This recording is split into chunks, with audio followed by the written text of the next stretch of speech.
All right, good afternoon, good evening, good morning, wherever you're at in the world. Welcome, welcome. We got some round 3 games. There's basically like an infinite well of replays at this point, and although round 3 has officially ended, many players have moved on, it's still interesting for me to go back and take a look at how these players got there. So we've got some games coming up shortly. Big shout out to you guys in the chat here joining early on. Steve Wilson started off early with the 30. Very generous. Really appreciate that. Got Nick Aird in the house. Ice Power. Yeah, CJDH19, of course. Welcome, guys. Setch the Imperishable, Upper Echelon, Galliot, or Galliot. Yeah, man, it's been a lot of really, really good games. Very good series. So we're going to jump into it here. Let's go to this. Let me get this loaded up. Okay. And I'm just blatantly stole this idea from Turin, but got this nice kind of graphic to keep us company inter kind of match time. And yeah, it's interesting, looking at the win rates and everything of this, given, the different faction picks and everything. Some are relatively not surprising. Some are a little bit more surprising, obviously. And it's good to see. It's interesting spread, I have to say. Tomb Kings I did not expect to be that low, and Vampire Coast as well. Kind of, I guess, throwing the fact that I think undead are OP in my face. But then we look at the vampire counts. 52% win rate for vampire counts is pretty good, honestly. Lizardmen also looking very solid. I know a lot of people were kind of down on Lizardmen, but they looked quite respectable, honestly. Even slightly above Greenskins win rate, which is interesting. Yeah, so talk about that amongst yourselves as we load up here. Gonna be there shortly. First up, we've got Kark versus Magic Yang. So let's get to this. Yeah. Lizardmen versus Greenskins. Speaking of those two factions, kind of segues nicely into this. We've got Mazdamundi plus double Scar Veteran. The Regiment of Renown Temple Guard, 4 Skink Javs, 4 Skink Skirmishers. Fun to see. We've also got a Rev Crystal and an Engine of the Gods. So a wild build from Kark. Love to see this. The two Scarvets on foot, very cheap. Both have Plaque of Domination, though. This is a one-time use area. No, not one-time use, in fact, but just in general, -8 leadership in an area of effect.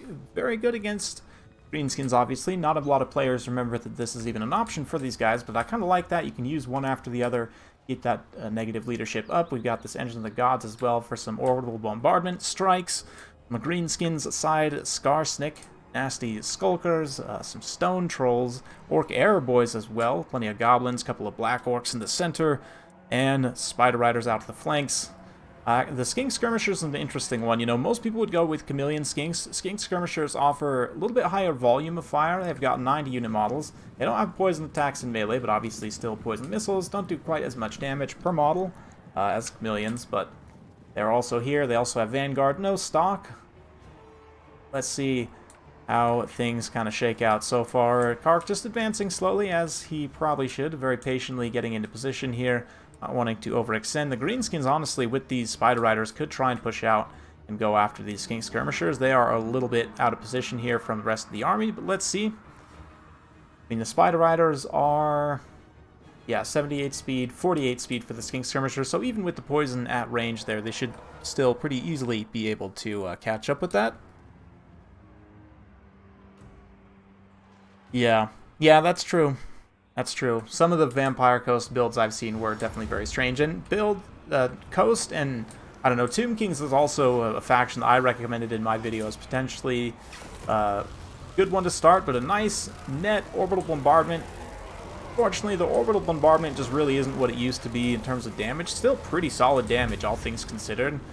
So nice kind of nuke on that Black Orc initially. Big counter-strike from the Greenskins, Orc Air Boys, Stone Trolls, all kind of piling in their resources to go after Mazdamundi. He pops the Shield of the Old Ones. We've got Fanatics cutting through as well, doing some solid damage to the Regiment of Renown Temple Guard there. Star Chamber Guardians getting absolutely shredded, but already a Black Orc down. Yeah, that's new, coming to Hollywood theaters near you. Black Orc down. Anyway, nice Banishment as well. Banishment here, because of the kind of the tightness of this formation, going to do an insane amount of damage. Basically destroys like half this Orc Airboy right there, potentially even more. Ties up some of these mangy Marauders as well. Just ruthless damage there. Mazdamundi now gets the Fermented Fungi, though. No longer casts any spells or anything for the time that he is under this influence, although the Scar veterans do have Cold-Blooded. Yes, they do have Cold-Blooded. They could potentially throw on Mazdamundi to stop that in range. Plaque of Domination currently active, and you can see that leadership effect did help kind of tear out these trolls out. Yeah, I see that. Plaque of Domination there. Terror takes hold once again. So despite Scarsnake popping his leadership buff, he also routs himself, getting routed by Scar vets in melee. We can kind of getting close here to see from a Scar vet's perspective what's actually happening here. Got a nice aspect of Dread Knight here to give terror to all these Greenskins units. That will make them immune to psychology, of course, and potentially tear out away some of the Greenskins, or sorry, Lizardmen's units, but Lizardmen are not nearly close to routing at this point. Nice wobbing pop, though. These Black Orcs now have a good potential for timing, and Mazdamundi's in a little bit of danger here. I mean, this Monster Mash, classic Monster Mash for the Lizardmen here, the Rev Crystal is getting pretty low, but they're doing all right. Stone Troll's also hanging around, though, and Auric Airboy's also getting involved with the Skink Skirmishers. I guess Skirmishers, whoops, charging them. My mouse button, apologies about that, it's been bugging out a little bit recently to get that looked at, but anyway. 8-Peak Loon's also still holding in here. We've got another Orbital Bombardment Strike going after this unit of Black Orcs. Should make pretty good contact. We'll kind of keep that in the background as we look over here. Goblins getting terrified away. These Stone Trolls as well. A nice Plaque of Domination again being used. That's a relatively short cooldown on that ability. And just keeping up, you can see this wide area here affecting both of these pockets of Greenskins units. Very nicely done from Kark. Beautiful play there with that very underrated item, honestly. Saurus Scarvets are just so good. So good. Very, very strong. And Apotheosis on the Ancient Stegodon, just trying to keep these single entities all going. They're all still alive, getting pretty low, but, I mean, Mazdamundi himself is reasonably healthy, and, I mean, just the fact that he's been able to kind of manage the damage on all three of them is pretty important. Of course, you've also got these two here, with kind of this box of 5 single entities, as much as people will hate it, some people, but at the same time, it does have 2 Stegodons. Yeah, it's kind of like, Greenskins are kind of like Bretonnia, and like the core of an army will basically service you in just about every matchup, like Skarsnik, Stone Trolls, a couple Black Orcs. It's hard to go wrong, you know, Spider Riders. With that kind of a core to your army, most matchups will be fine, just like how, like, Fey Double Paladin, most matchups you'll be fine.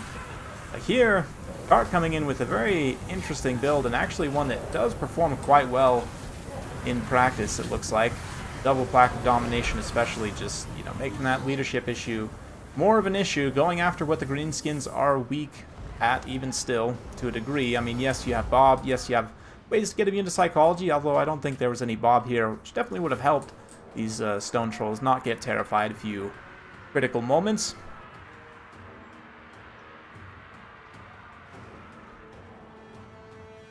Yeah. It's interesting, you know, Skarsnik's gonna go down here. I just get distracted by something, my apologies. Saurus Scarvets rumbling. I mean, it's basically out of reach at this point for the Greenskins. Not quite, but I mean, these Stone Trolls do have quite a bit of cap space left. 10 models still online here, but their leadership is just so low at this point. Hard for them to stay in the fight. That'll be victory for Kark's Lizardmen, and a very nice victory as well. Kind of interesting build. Some elements you would expect, like Mazdamundi, obviously very strong lord, has kind of been a staple against the Greenskins for quite some time. The Engine of the Gods, not a pick you see super often, but does end up paying for itself. Definitely some dividends on that. The damage from the Revification Crystal is not really there. I really wish we could see the healing, like amount of HP healed or value healed even, on the Rev Crystal. That'd be interesting to see, but I mean, it's kind of here, providing just another piece. The interesting thing about the Skink Skirmishers too, I mean, they don't need to do a lot to pay for themselves, and they largely do that. The Javs are also kind of just like here. A little bit of a tough day for the Star Chamber Guardians, but the Scarvets also, again, not that much damage, but both very healthy, kind of tanking quite well. And that Plaque of Domination just ruining the leadership. Skarsnik getting absolutely stomped on. And Goblins doing okay. Black Orcs also getting just absolutely stomped on. The Airboys were definitely a good play. They racked up their value. Spider Riders also do reasonably well. The Stone Trolls do alright, but you do notice there's an empty hero slot for the Greenskins. They're basically, with most factions, maybe not most factions, a lot of factions, you really shouldn't have empty hero slots. Greenskins are absolutely one of those. Like, even just a Goblin Big Boss on a Spider to provide that debuff to help go after these characters, or obviously Bob to help provide mutant psychology to these Stone Trolls. I mean, obviously you'd have to trim this build somewhere else, cut some things to bring that, but definitely think it would be worth it. Hey, thanks Lotus Moon, appreciate it, man. Means a lot. Yeah, it's a fun one. I like this build from Kark quite a bit, so let's switch back on over to the argument pie. I mean, this beautiful graph about win rates, which is awesome. I just love that they put this together. Big shout out to team over there. I don't know who. I should credit someone specifically, probably Prussian Prince, but I don't. Again, I don't know for sure. You guys will probably let me know. But now game 2 between these two, and you talked a little bit about it before, Lotus, of Greenskins versus Vampire Counts. Kemmler, I mean, hard to argue with Kemmler these days. Double coach as well, so I mean, already we're off to a great start with this Vampire Counts build. We've got the Regiment of Renown Hex Rates here, Black Knights, Graveguard with great weapons. The Konigstein Stalkers is an interesting pick. You don't see them super often, but I really think they're maybe potentially alright. On the Greenskin side, 6 Skirmish Cav as you would expect, Wolf Riders, Spider Riders mixed. I've got the 8-peak Loons here, Wurzag, Goblin Big Boss on a Wolf. I know Kark's a huge fan of this. You don't get the poison, but he does have 92 speed, and 50 charge bonus is actually pretty okay. I mean, stats are not amazing overall, but just he's so cheap, and the Wolf does give him super, super fast speed. 4 Biggins there. We've got Spider Riders, a lot of cavalry, the Squig Herds. Yeah, Squig Herds. Interesting choice. So, yeah, we'll see how this goes. Kind of wild builds on both sides. I mean, the elements of this are very strong. Kemmler is, I would say, actually pretty strong lord these days, especially in certain matchups, where even if you do expect him to get sniped, I mean, you get Krell, you get a few spells off, he can get his value back very, very quickly.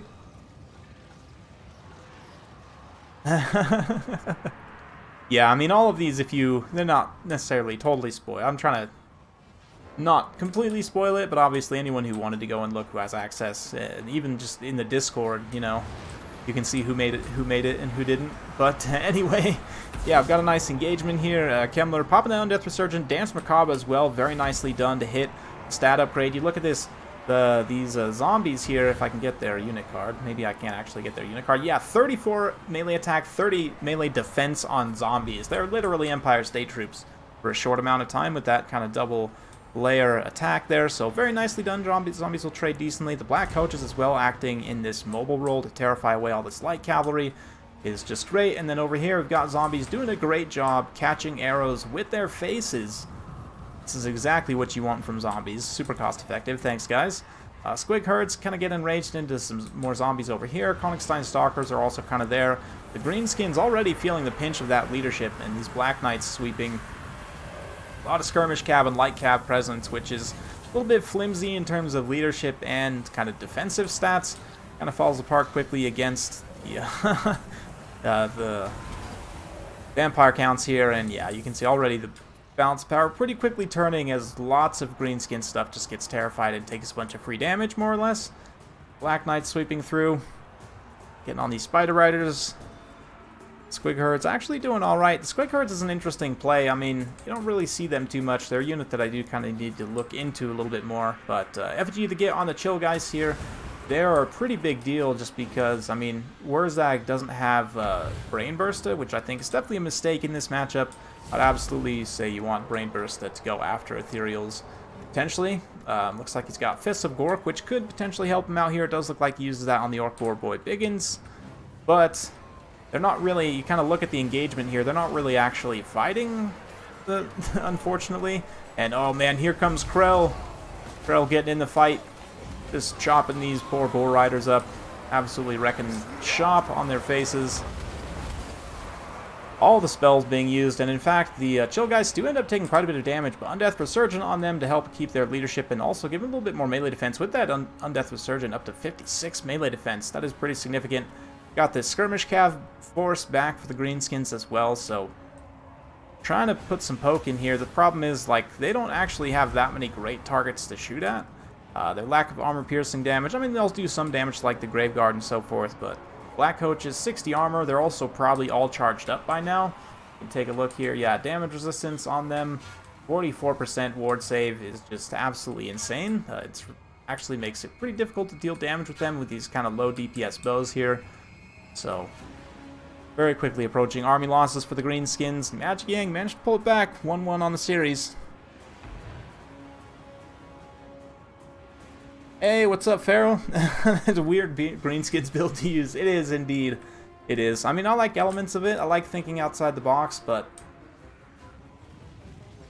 yeah, it's just a little flimsy. Not really a lot of anchor. Like, you'd really want, ideally, some Black Orcs or some other units that can really anchor on.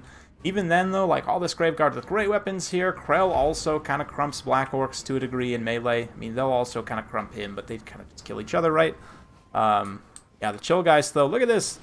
He's managed to keep his entire force of Skirmish Cav alive the entire time against the Chill Geist, and, you know, they've used all of their ammo. We'll see in the end if they actually ended up paying for themselves, but where's Ag now? Losing to Black Coach and a White King, and that's game. Hello. Yeah, it's interesting, you know.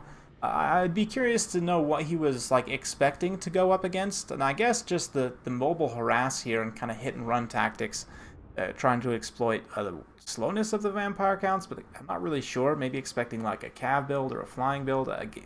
Even in all those, though, I mean, Wherzak, decent lord overall. There's definitely a lot of upside, but he's very squishy in this matchup, and in a matchup where you need your leadership in particular, it's a bit of an odd pick, but yeah, the Skirmish Cav, let's check out the values on these guys. Even still, yeah, used up all of their ammunition, still didn't pay for themselves, really, which is kind of the thing about going up against vampire counts. Like, yes, it's nice to have some kind of skirmish tools, and it's not great to have infantry skirmishers, arguably, because it's easy for them to get occupied by zombie summons and just killed by other stuff. But yeah, I mean, at the same time, your Skirmish Cav as Greenskins doesn't really do a lot for you because the DPS isn't amazing. It can get zoned by zombies and other things, so yeah, interesting choice on the Squig Herds too. I mean, I guess they're technically immune to psychology, maybe, but for Boy Biggins, actually, a couple of them do rack up value, and the one that kind of gets that good engagement with the Fist of Gork and everything does pay for itself. But Magic Yang, just a fairly straightforward build here. Lack of corpse carts, distinct lack of corpse carts. Like, I would personally probably actually cut, like, maybe one of the Graveguard weapons and just bring some corpse cart support. You could bring, like, 2 or 3, maybe. Spread them across, give you a little bit more stats. And meat bags for the Greenskins to chew on. But that's just me. I'm part of Gor's corpse cart cult, so that's what that is. Anyway, let's go to the game 3 between these two. Go ahead and pop that back in place. Yes, indeed.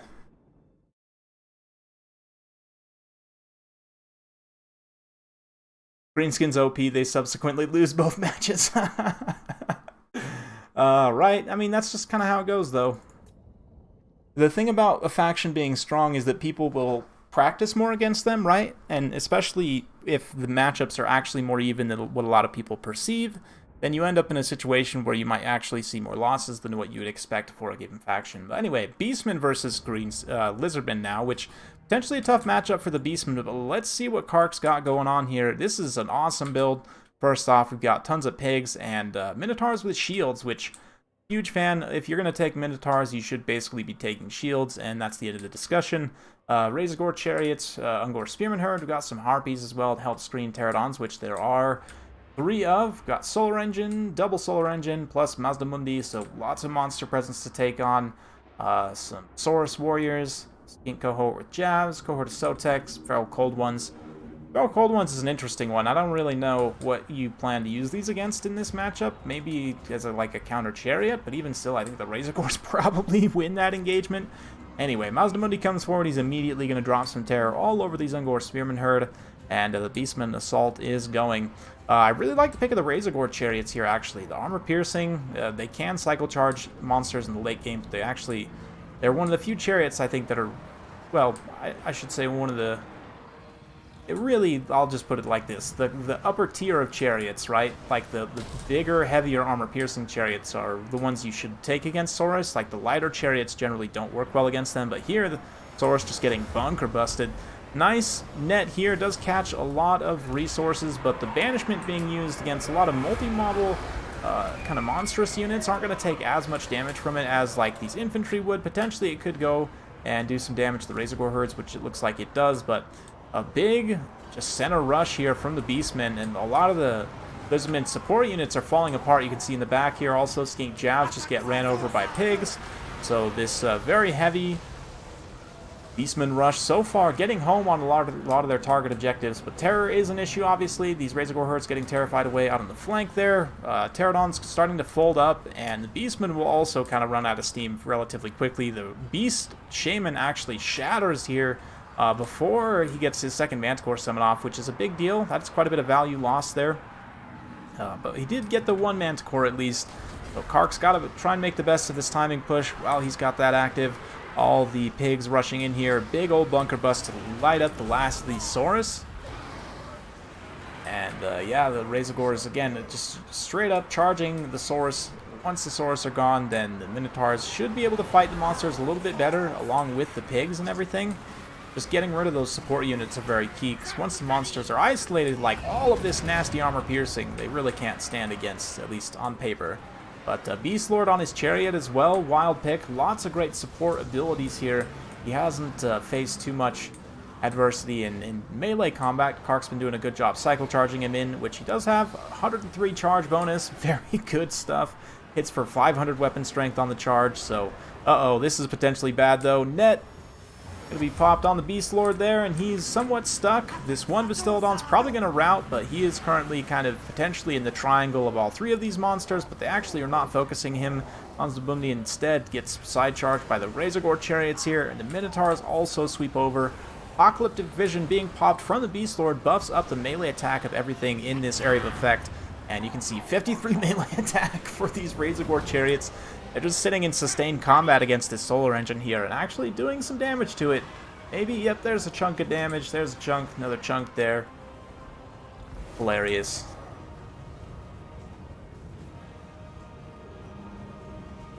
Yes, yes.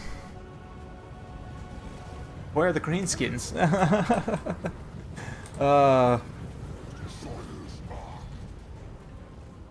Anyway, that's game.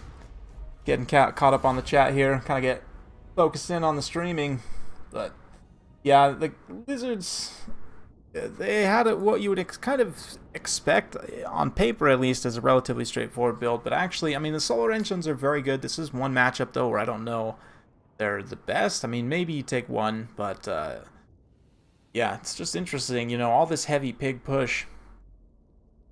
Pigs all do pay for themselves, and the Razorgore chariots also getting some nice value in as well. Yeah, just an overall pretty strong build from Kark. I mean, you got the Chariot Lord for some support to kind of drop some buffs in various places, and the Saurus just really don't hold up. This is one of the reasons some people might say you take Saurus Spears in this matchup, and there's something more to that, I think, than there was before, perhaps. Saurus Spears are okay. They're not amazing, but I don't know. It's interesting.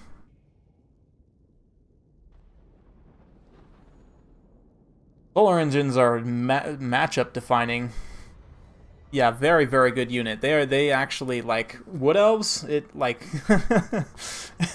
Solar engines counter, like, almost the entire Wood Elves as a faction, right? Like, you can make an argument that they're a direct counter for most units on the Wood Elves roster. So, yes, very strong unit.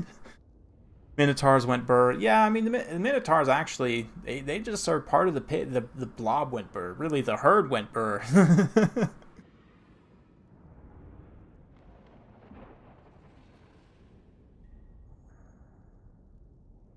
Yeah, yeah.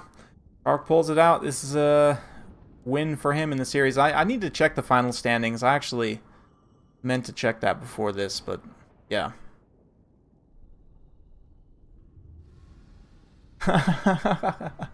Might have won if they were spears. Maybe. Maybe. That's what I was just saying, actually. Taco is that, yeah, if they were Saurus spears, maybe that would have turned out a little differently. But anyway, let's go to the next set of replays here. Got another best of 3 to get to. And let's go to Nephris versus Iskandar, and we're gonna start with a Wood Elf mirror. Hallelujah, we've got a Wood Elf mirror, and it looks like tree builds. We've got Dryka versus an Ancient Tree Man. Clearly he has strayed from the ways, and she's trying to convince him to come back into the fold here. So yeah, for the Ancient side, we've got 5 Dryads, we've got 1 Eternal Guard here, a couple of Eagles, Sisters of Thorn, Wild Riders with shields, and Wild Riders, shields, Hagbane tips over here. A couple more Glade Riders with spears. They're going to quickly get zoned out by 3 Wild Riders, all with shields. I've got some Hagbane tips, Glade Guard, regular Glade Guard kind of mixed in the center there. Eternal Guards up front, 5 Dryads again, with Dryka leading the way, and a Branch Wraith. So, yes, Dryads slapping each other. This is what everyone wants to see. Interesting, yeah. Yeah, I would assume then that the series is pretty close. I was kind of just pulling some at random, to be honest. And the results actually, when I had kind of pulled all my replays at that time, had not been posted, which in hindsight probably should have waited until the results were posted to pull the replays, but hey, here we are. Yeah, right now the Ancients force is getting in nice front charge here, just straight into the face of these Dryads. Wild Riders will do a pretty solid amount of damage. Physical resistance and armor does help somewhat, but it's really not that much. And obviously Dryads will kill each other pretty efficiently, given that, you know, they're both lowish melee defense and do magic damage, so that's just going to be great. Summon Dryad, though, from Dryka will kind of help even the scales a little bit. They are, you know, superior Dryads. They have Frenzy, so they get a little bit more melee attack, although it looks like the Frenzy is not actually active because their leadership drops low as soon as they are summoned, which is just unfortunate. But over here, oh man, yeah, Dryka's side manages to hold up fairly well. Sisters of Thorn, the Hagbane tips do actually do magic damage, so they're going to have to be careful of that. Take a lot of damage there. Wild Riders also helping to counteract the push over on this side, but in the center, things are going a little bit better for the Ancients' forces. He does manage to clear up a lot of this Glade Guard, and yeah, going to be routed away by those Dryads there. Dryads routing 2 Dryads, which is just amazing. But Sisters of Thorn are still alive. You know, they're still maneuvering around this backline here, able to throw in poison, potentially use some of their remaining buffs. I think they've already used Curse of Honor, probably 1 cast of the Shield of Thorns as well, if I had to guess. But we'll see. Shield of Thorns is going to be good in certain units. I mean, obviously, like for fighting like these Eternal Guard, for example. A lot of this stuff does deal magic damage as well. Its Eagle is also here somehow, doing stuff. Other Eagles also here. Could charge these Wild Riders to try and interrupt them from charging. Might be a decent play. Maybe kill a couple models there. Instead, it's going to rush over and try and get to its friend. Double Eagles fighting together, of course. Just beautiful. It actually does manage to somewhat stop up the charge of some of those Wild Riders there. But Eternal Guards also blobbing in there, so both players kind of stabilizing certain pockets. Over here, the Ancients definitely winning out. Got a nice engagement with these Glade Guards. Hagbane tips on the... the Glade Riders on the Glade Guards, rather. True respected Ancient Treemen. Sisters of Thorn. Oh, Sisters of Thorn are really good. I think they're a unit that you really don't see that much of anymore, even though they are quite good for what they give you. A little bit micro-intensive, and in certain matchups, just, I guess, because people expect the Ethereal Stag Knights now, they'll bring, like, magic damage that's good against cavalry, which is also counters Sisters of Thorn, which is unfortunate. Just kind of a side effect of how Wood Elves are now. But at this point, Dryka's forces definitely taking a little bit of a lead. Just they've secured this pocket pretty considerably. Both the Eagles are very low. And, I mean, there's some stuff over here. There's still some Wild Riders, Glade Guards, like 3 units of Dryads-ish. The Sisters of Thorn as well, but like Dryka herself, still completely healthy. You've also got a Branch Wraith. Also got some Glade Guards coming back, able to apply some ranged pressure. A healthier core of Wild Riders here. They've got, you know, 2 relatively healthy, so to speak. Yeah, bound spells. I'm curious to see how they do Tzeentch, whether they'll have actual units that are casters, or if they'll have, you know, just tons of bound spells. lots of activatable abilities. It's probably going to be a very micro-intensive faction if I had to guess, because of lots of activatable abilities and bounce spells and so forth, but we'll see. I'm very curious to see, in general, how the demon factions play. I would expect, you know, Khorne's going to be just your rush, like rush of rushes. Like, they'll even be able to just head rush into the Greenskins probably and be fine. I would expect, you know, Slaanesh is going to be, like, kind of like Chaos Elves, I guess, like Demon Elves. Like, they'll be kind of lighter, very hard-hitting, you know, probably really good armor-piercing damage, but at the same time, kind of squishy, fast, right? Will probably be actually the fastest overall. Tzeentch will have kind of the range stuff and the spells, and then Nurgle, obviously slow-moving, like very methodical, healing, kind of grindy, how I would expect them all to play, but as to how that kind of ends up playing out in practice, we'll see.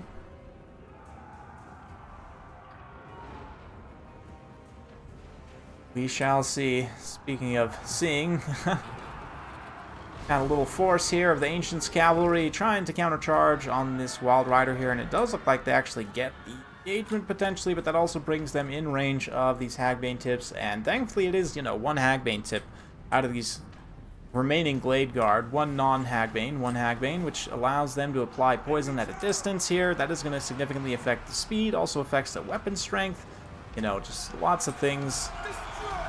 Look at this. Nice Elven Rohirrim fighting each other. Just beautiful. You know, elves killing elves. It's a good time. Good time.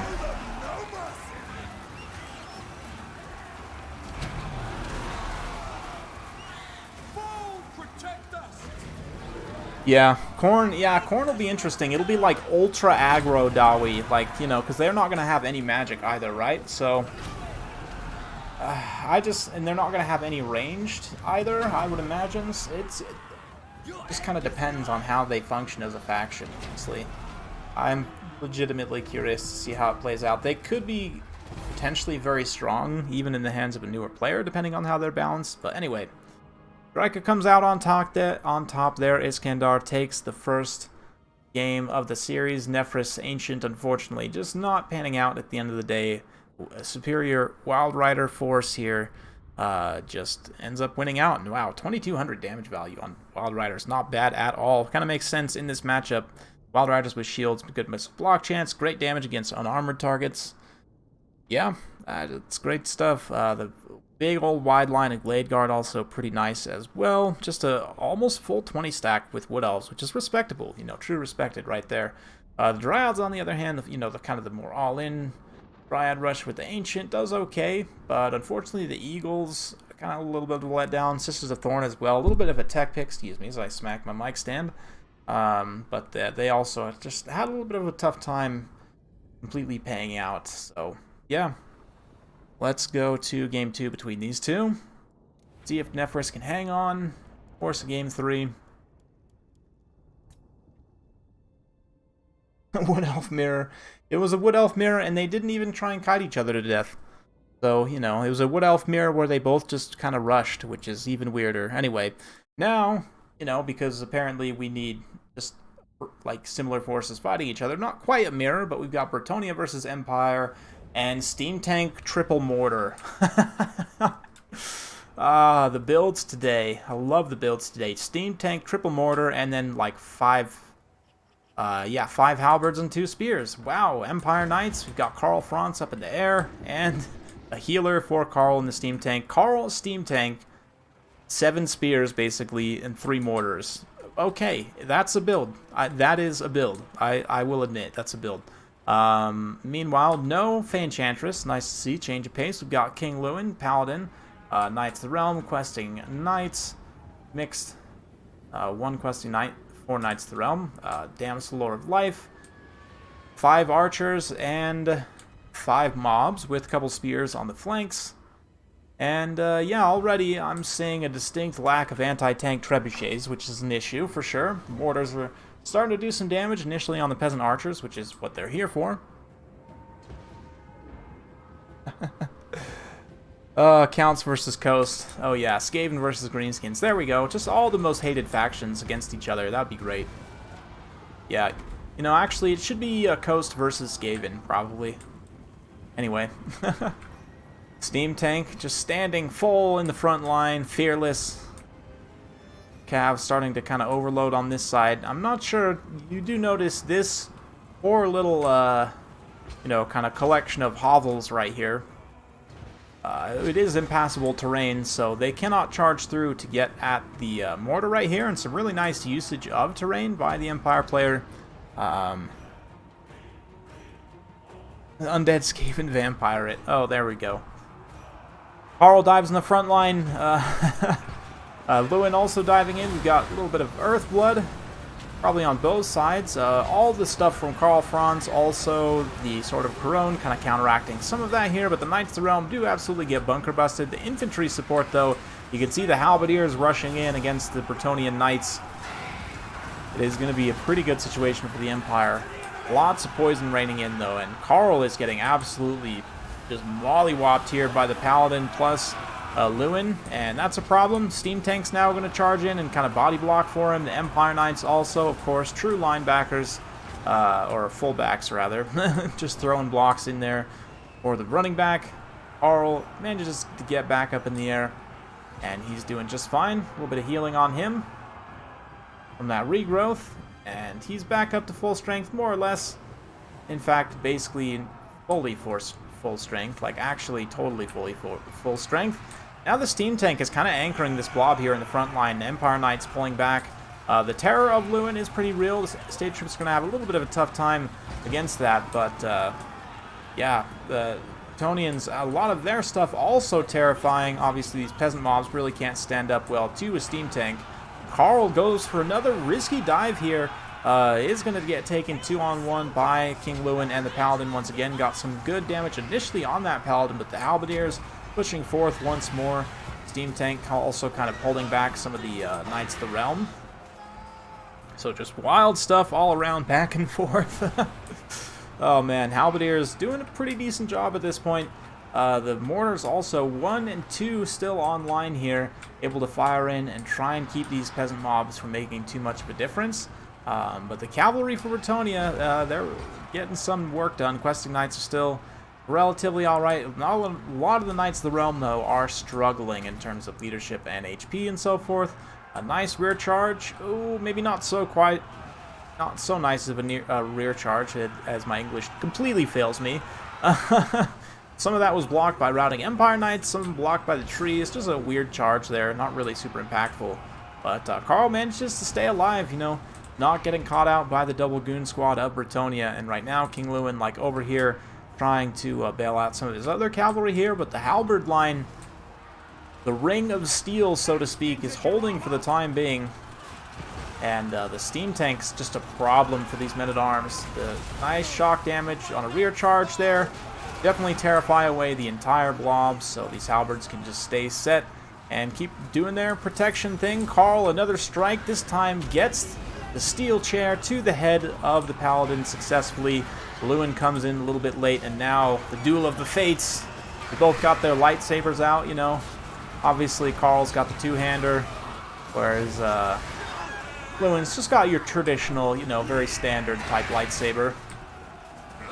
But they're going to duel here for a while.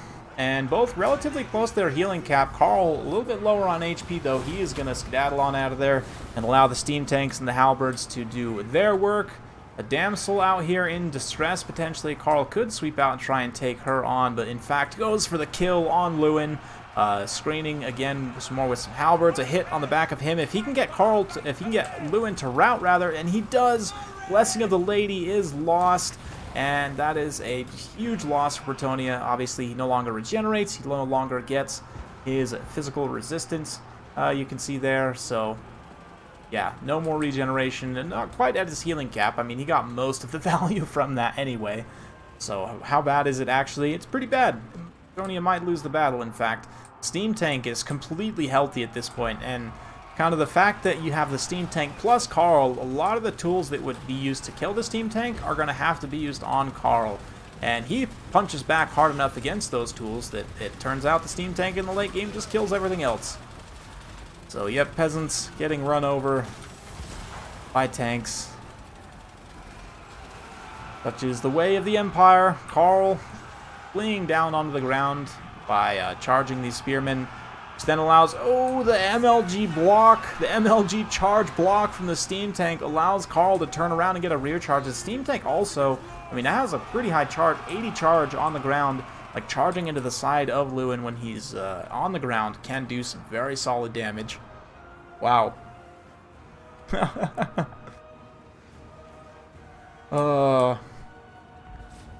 Oh yeah, I kind of like the build synergy here. It's like, what can threaten the steam tank? Well, potentially actually mass archers could, so maybe we take a bunch of mortars, attack them.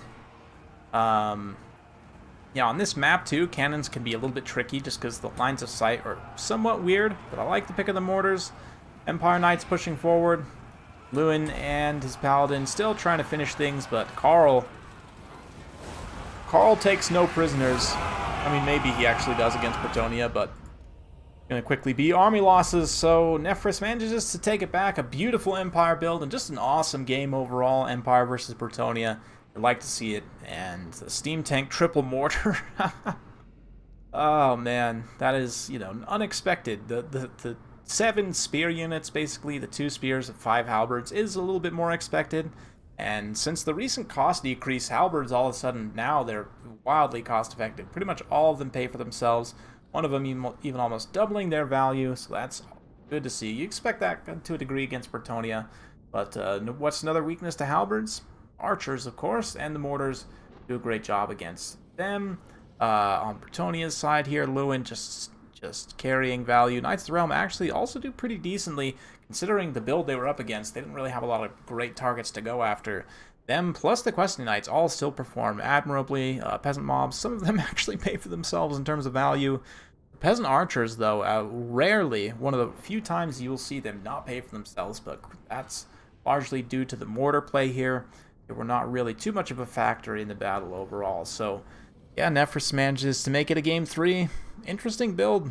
Interesting build.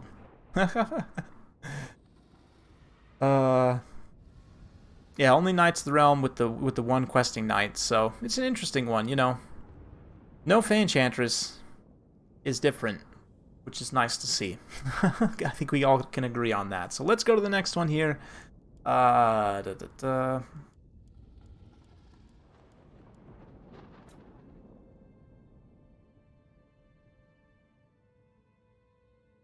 What is more meta for Empire here? A lot of people would say like Demigryph Knights with halberds. I think the steam tank personally is the way to go here, but other people would probably disagree with that.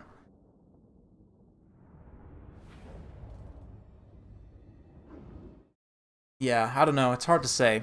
I'd have to maybe ask some other people, but I'm an Empire main. I should know. Like, I would honestly say steam tank is probably meta there. The halberds definitely meta there since the changes. The mortars, I guess. I mean, I would think like cannons against Bretonnian cavalry, but if you have the halberds to kill cavalry, you need the mortars to kill the archers, right? So it makes sense from that perspective. Anyway, yeah, here for the ace match, we've got Greenskins versus Skaven, Grom the Paunch, Giant River Troll Hag, Double River Troll Hag, and they do in fact have different spells. We've got Spirit Leech and Aspect of Dread Knight. That is just truly degenerate. I think only one of them has Mither as well, but both double breaths is interesting. I guess looking to use the River Troll Hags as missile cavalry. We've got some actual missile cavalry, a bunch of Gobos here, Stone Trolls, Orc Boys, Savage Orc Biggins out there on the high ground-ish. Avalanche Mortars from the Skaven, an interesting choice. Got some Rat Ogres here, Clan Rat Spears, Stormvermin with Halberds, Skaven Slaves up front, a couple of Poison Wind Globes. And the Avalanche Mortar's already taken some severe damage from multiple Spirit Leeches. Still 8 models on the line, though, somehow.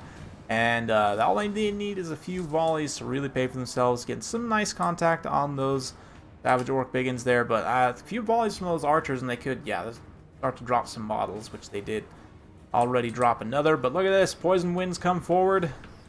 Globes in response. A lot of damage on those relatively low HP cavalry. Cav is going to charge in, which is not the worst idea for the Spider Riders, but they'll do alright. And a little bit of warp grinder action being used as well. Just freeze all those things in place, deal damage to them. Unfortunately, the avalanche mortars, though, did take severe damage. That being said, the river troll hags here come in, and one of them at least, taking some damage. The spider riders also just completely shattered there. Hell Pit Abomination in the front holding up just fine. And the kind of anti-large damage will be very, very good against the river troll hags there, both regenerating targets, so we'll kind of just wet noodle each other for a while. Only one hag has Spirit Leech, right? Yeah, the other one has Aspect of Dread Knight. That is correct. Yep.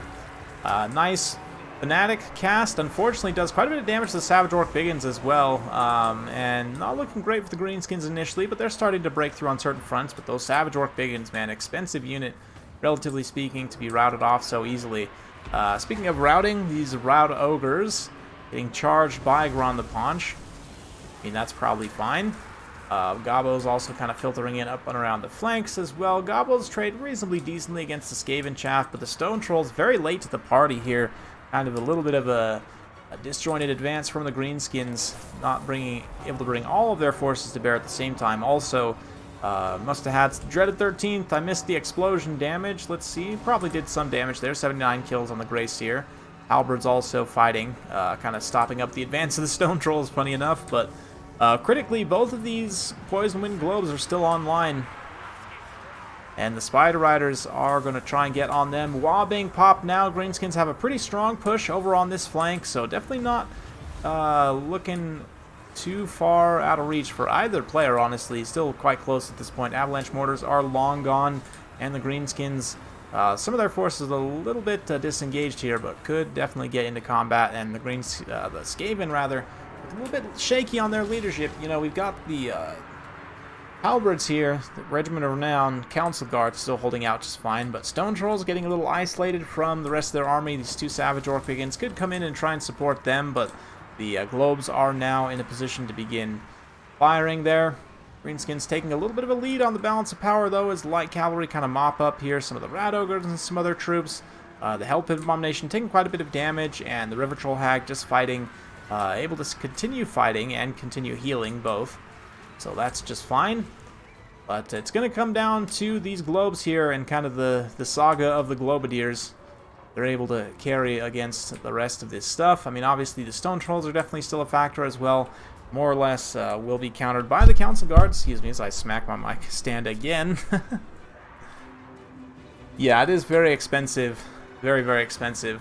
Stone Trolls' magic resistance will help them somewhat against that AoE, but they're finally going to get into combat against these. The Globadiers shut them down. We've got some Clan Rat summons, though, helping the screen. The Rout Ogres also coming in here for a rear charge, potentially. Both units able to kind of support there. I don't know if that one actually had a charge order, but Grinder's also coming back here. The Spider Riders are going to attempt to chase them off, get a quick charge in, and if they can get it before they notice, the Warp Grinders use their ability. They could probably kill those Spider Riders, but in fact, they do get routed in time, so nice play from the Greenskins there. Fortunately, though, kind of losing out on some fronts. Gobbo's starting to run out of steam over here. The Stone Trolls get matched onto the Council Guard, which is basically the last place they want to be in this build. Not to mention, also, I mean, the Hell Pit Abomination with her anti-large armor piercing will be just fine against the Stone Trolls. So, Spirit Leech, let's see, is that actually on the Globes? What did he just Spirit Leech? Is that the Rat Ogres? Actually Spirit Leeching the Rat Ogres, interesting choice. Might have been trying to click that on the Grace here, but it is also a pretty valid choice as well. It'll do some nice damage, maybe chew through a few models there, and as they're taking damage from all of this other stuff, they'll get routed off. So absolute slugfest back and forth. At this point, Skaven have got some good kind of pockets forming over here. Got some troops coming back from route. Greenskins have a relatively strong pocket over here as well. I mean, both of the River Troll Hags, Grom, all still regenerating. They've got one unit of Stone Trolls as well. All 12 models still alive. Very critically, all can regenerate and still continue to operate. So let's see. Hell Pit's kind of waddling over, try and bail out the Skaven Lord, matched up in this big blob of Greenskin stuff. Really, really bad for him, but that does allow the Globadiers to get another volley in here. which actually leads to some stuff potentially routing. Yeah, nice little summon as well to keep up the bodies. So, you know, the Gracie Lord Plague, never without support when you can just summon clan rats on demand, right? And the Hell Pit Abomination does make it home in time. Save this bacon, potentially. So let's see. At this point, it's more or less the Greenskins single entities just holding out. A handful of trolls over there. Grom, yeah, has these 2 goblins over there as well. But at this point, yeah, it's pretty much just these 3, right? Aspect of Dread Knight on the River Troll Hag. Try and keep her from getting terrified. And their leadership's probably fine anyway, but will it terrify any of the Skaven? Potentially? Most likely not. Clan Rats holding out just fine.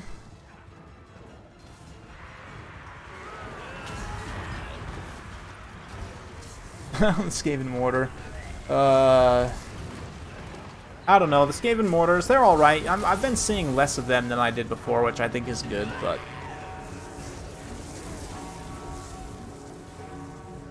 Yeah, the Death Globe Mortars. Death Globe Mortars are okay, but now the Poison Wind Mortars are really the way to go. Oh, the Stone Trolls getting nicely zoned by the Council Guard there. Greenskins are still, again, taking a lead on the balance of power, though. Their single entity situation, just, they're all so healthy still at this point. And the Skaven's loss of Lord. Oh, Lord goes down here. The bell tolls and falls.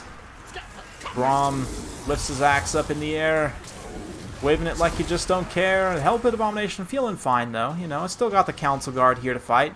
And the match certainly isn't over yet. As long as the Council Guard and the Hell Pit are still fighting. I mean, Grom and the River Troll Hags are all targets that the River Troll Hag, that the Council Guard are good at fighting, right? As is the Hell Pit, so... I don't know, actually, I don't think, I said he had the breaths earlier, but I don't think he actually brought the breaths. This is a situation, this kind of late game, where it would be beneficial, actually, to have the breaths on the River Troll Hag. You could pull back, breath the Regiment of Renowned Council Guard, and then charge in, kind of rinse and repeat. But, yeah, probably Falcon. Yeah. Values do count friendly fire. That's correct. A very good point by Way here. Values do count friendly fire. So, like, when you see the insane value on Globadiers and the mortars, do consider that that is the one contact effect in the game that will still affect friendly troops.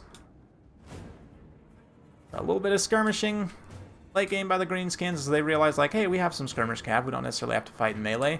Try and rally some of their forces together. So we're going to fast forward. Got some replays to get through today, and we've already used up an hour on 2 series, so... Yep. Skaven Slaves getting into combat here. Clan Rat Spears as well. Gobos. Gobos should trade okay. Maybe not, actually. The numbers kind of turning against them. Grom coming in for the rear charge. Gets the leadership buff a little late, but the other one does get it. Also gets that melee attack buff, and 44 melee attack for those goblins. Definitely pretty considerable. Grom gets a charge in there. Breaks those Clan Rat Spears. The River Troll Hag comes around as well. Gets a little chunk out of those Council Guard. And this is what the Greenskins need, is to rally all their forces together. You know, kind of attack cohesively all at once.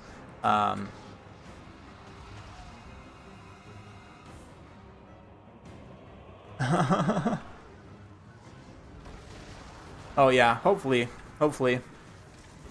I mean, High Elves are in an interesting place. It's weird, like, even when High Elves were good, they were always still considered kind of bad, which is hilarious, but High Elves are arguably one of the weaker factions right now. I mean, we can look again in this, you know, win rate from the tournament. They were on the lower side, not completely terrible, but yeah. Anyway, at this point things are turning pretty decisively against the Skaven in terms of the balance of power. Just the Council Guard continuing to get worn down by successive cycle charges. The Stone Trolls now in combat, and with this big kind of monster mash all going at the same time, Spider Rider's also going to rear charge in here and apply a little bit of poison to these Council Guard as well. The Council Guard really just can't stand up to this kind of an assault. Question is, will the Hell Pit be able to stand up to it? The Hell Pit's potentially getting some good damage back in return. One of these hags is at its healing cap. So let's fast forward. This will take some time. I would imagine. Eventually, though, the Skaven leadership gives out. And look at that. Iskandar taking the series. Very, very close series. Absolutely down to the wire. That last game, yeah, basically came down to a bunch of regenerating single entities fighting in a big blob. But as it turns out, one side had more regenerating single entities fighting in that blob. And it turned out alright. Grom racking up some insane value. One of the River Troll hacks, too. 2200 damage value. Wow. Wow, wow. And yeah, Stone Troll's also getting some decent value there. Orc Boys, Gobos trade pretty decently into Skaven. Man, the Biggins are so sad. The Biggins just got wrecked. Some of the Spider Riders did okay. Nephris side, yeah, decent damage on the Gracier Lore Plague. Ultimately, though, kind of the positioning of him ending up in that blob of stuff, I think did probably cost him the game at the end of the day. Warp Grinders, Clan Rats. Clan Rats are an interesting place right now. I gotta talk about Clan Rats in an upcoming video. Well, I'm not that I'm going to, but I should. Globadiers getting some really nice value. The Deathwind Warders are a tough one. Council Guard actually do pay for themselves as well. Rat Ogres are Rout Ogres, so, you know, they route before they get their value. Hellpit Abomination, though, that late game grind definitely got some nice value back. So 22.2k value comes from leeching 1.5k mortars. Yeah, that's valid. That's definitely valid. This one also, you know, was probably in melee combat, more impactful melee combat for more time, just because it's, you know, health is lower, you'd imagine. But anyway, let's go ahead and get to another series here. Oh, whoops. Aha, y'all didn't see it. Y'all didn't see it, I promise. Anyway, it's not like the replays that are up here. Top of the list are ones that I'm going to be showing today, but let's go to next. We've got, let's do this one. Let's do Moor versus Viking. So we're going to start out Warriors of Chaos versus Greenskins. Definitely an interesting matchup. Warriors of Chaos, I would say, have a little bit of a tough matchup here because Greenskins are really the best kind of face rush faction, and they also, at the same time, are quite flexible. The skirmish cav interactions also don't necessarily totally favor Warriors of Chaos, right? Because Greenskins skirmish cav kind of outranges yours and outcosts yours, so it's an issue. But what we do have here, we've got Big Bird, double exalted hero. Are they on foot? They are on horses. They are on chaos ponies. I mean, that literally, like, his feet's almost touching the ground, but let's not look at that too closely.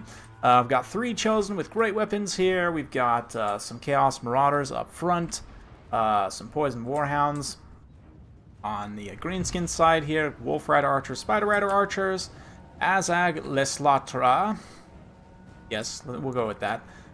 Some Gobos up front, 5 Savage Orcs Biggins. No, they're not all Savage Orc Biggins. In fact, we've got 2 Savage Orcs, 2 Biggins, and another Savage Orc, and another Biggin. So 3 and 3, Spider Riders, Hammer of Gork, Gobbo Big Boss. Also on the Wolf, yeah, on the Wolf. Again, I really like that pick, actually. I mean, you do forego the Poison of the Spider, Strider of the Spider, which there is something there, but you get a little bit of extra speed. And I would need to look again at the charge. I think that charge bonus is actually the same. I don't remember. Someone look it up. Yes. Yes. Chosen great weapons for the win, right? 3 chosen. It's going to be interesting. I'm curious to see how this plays out for him, but right now, Azag just kind of floating around here. It'll be dropping his Spirit Leech on the Exalted Hero,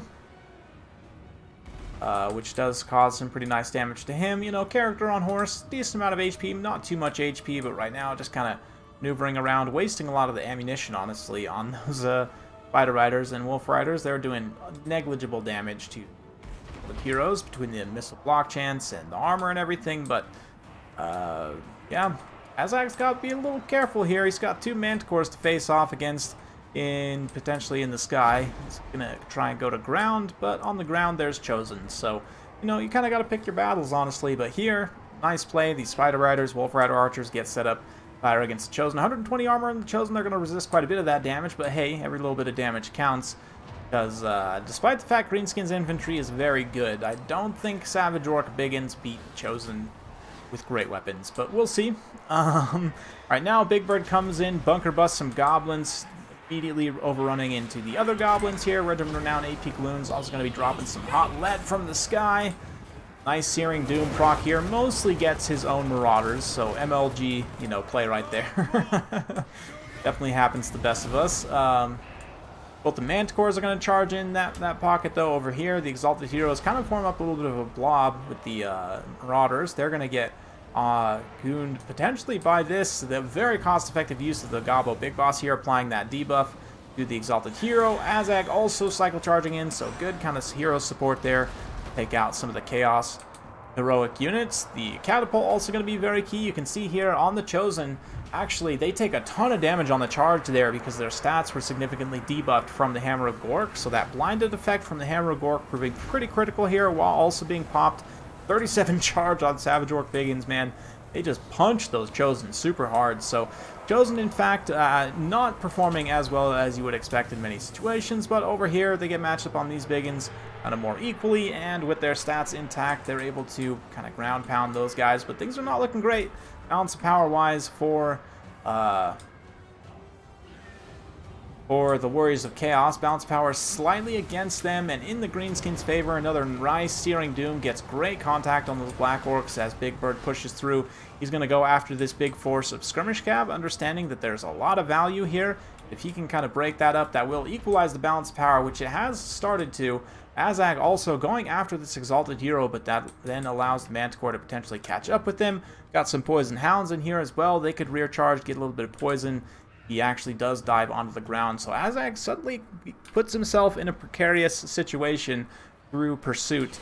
And suddenly the Hammer of Gork gets shut down by Big Bird, which is a big problem.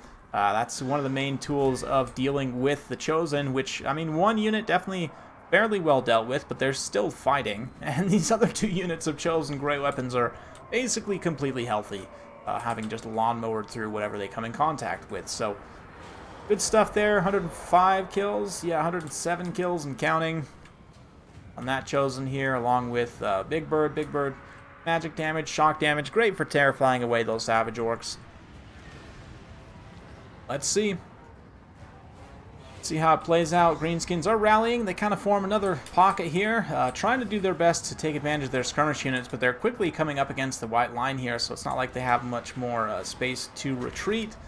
And skirmish cav, I mean, they're going to do some against some targets. They'll do some damage, but I mean, these Manticores are both completely healthy still. The Chosen with great weapons also, as we have seen, skirmish cav, they do a little bit. If they used all of their ammunition shooting just at the Chosen with the great weapons, rather, they'd probably pay for themselves, but arguably not quite enough at this point. You know, they've lost some models, they've used some ammo, they're going to continue to get pressured from various points, so it's looking a little bit tough for the Greenskins at this point. Balance power still very close, though, and they've still got plenty of tools left to try and deal with things. A nice little charge from these Poison Warhounds here, holding back the Night Gobbos there. Over here, Savage Orc Biggins getting shattered. And the Manticore is also just kind of hanging around, getting shot up. This is one thing that the Skirmish Cav can do to generate some really nice value. Is going after the Manticores here, trying to get rid of that extra terror and monstrous presence. Their beautiful Searing Doom. Searing Doom, honestly, one of the most underrated spells in the game. It's probably, right now, in my opinion, the best bombardment spell in the game. Like, I would actually say it's better than Warp Lightning, better than, you know, it's obviously better than Uranus Thunderbolt. But I would say it's the best bombardment spell by far in the game right now. I don't know, what do you guys think, though? Swordmasters are kind of sad. Yeah. You know, to be fair, Falcon, nasty Skulkers with those buffs also probably beat Swordmasters. Yeah, you say Greenskins' infantry is slightly too OP, as their infantry is actually losing to Chosen with great weapons right now, which, you know, is actually probably also appropriate, given that Chosen with great weapons should be like some of the best infantry in the game. Oh, nice Searing Doom placement, though. Big Bird turns around. He says, no, you know what? We'll stand and fight here. we can totally stand and fight here. And the Greenskins are like, oh wait, no. Chosen coming in to support. Nice hit and run hound charge there, disrupting the Savage Orcs. They're going to get terrified by Big Bird, even though he's kind of far away. And a nice Soul Blight here. Another Soul Blight from Azag, helping to debuff the armor of those Chosen. But, I mean, they're still at 90, so still going to be a tough time for any of their remaining units here.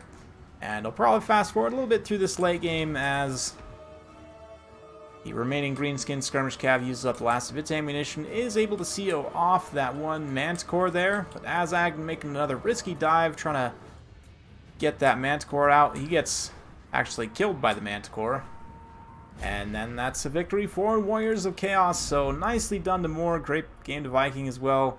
Lots of kills, honestly, on the Chosen with Grey Weapons. Even then, 2 of them don't pay for themselves.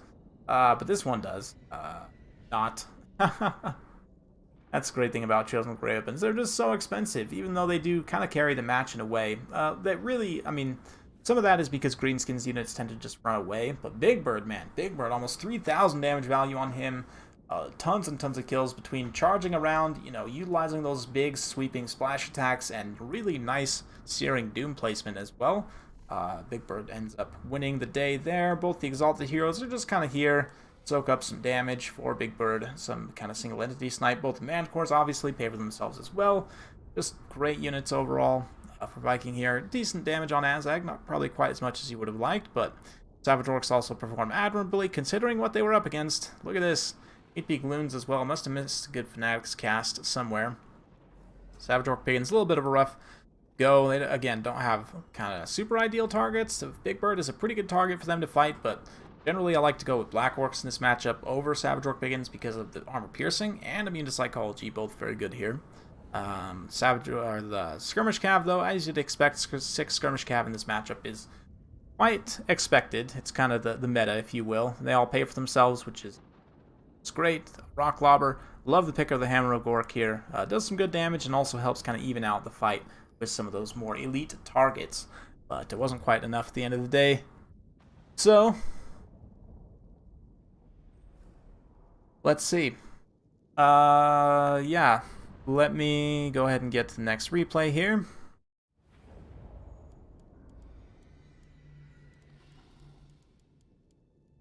Oh, is that Falcon? I can help you check on that. It might be something with your YouTube settings.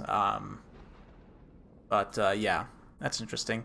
Anyway, moving on to game 2, we've got Tic-Tac-Toe versus Carl Franz. So we've got triple war wagons already. This game is looking just amazing. Carl defending Altdorf from Tic-Tac-Toe. Again, triple war wagons, triple Empire Knights. Got some great swords. Got some Sigmar Sons, Spearmen, Jade Wizard. Huge 20 stack of Lizards with Tic-Tac-Toe. Chameleons. Got some Feral Cold Ones here, Skink Jabs, bunch of Saurus Warriors, like holy guacamole, 5 Saurus Warriors. I don't know, one of those is actually a Temple Guard, yes, and then 5 Saurus Warriors. Skink Chief on foot here, Skink Priest, Blower of Heavens. Meme Wagons.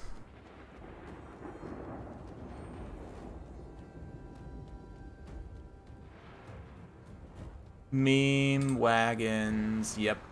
Meme Wagons are a decent pick here. They're a little bit slow, and, you know, actually, if there's any factions cavalry that can kill them relatively quickly, it's Lizardmen's, because it has armor piercing, but yeah, there's something there.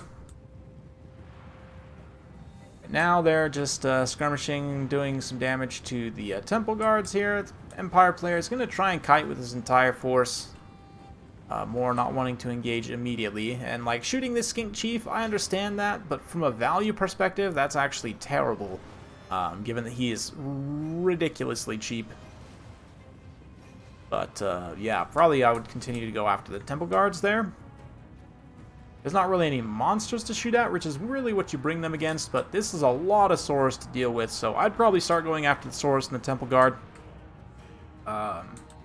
Let's see.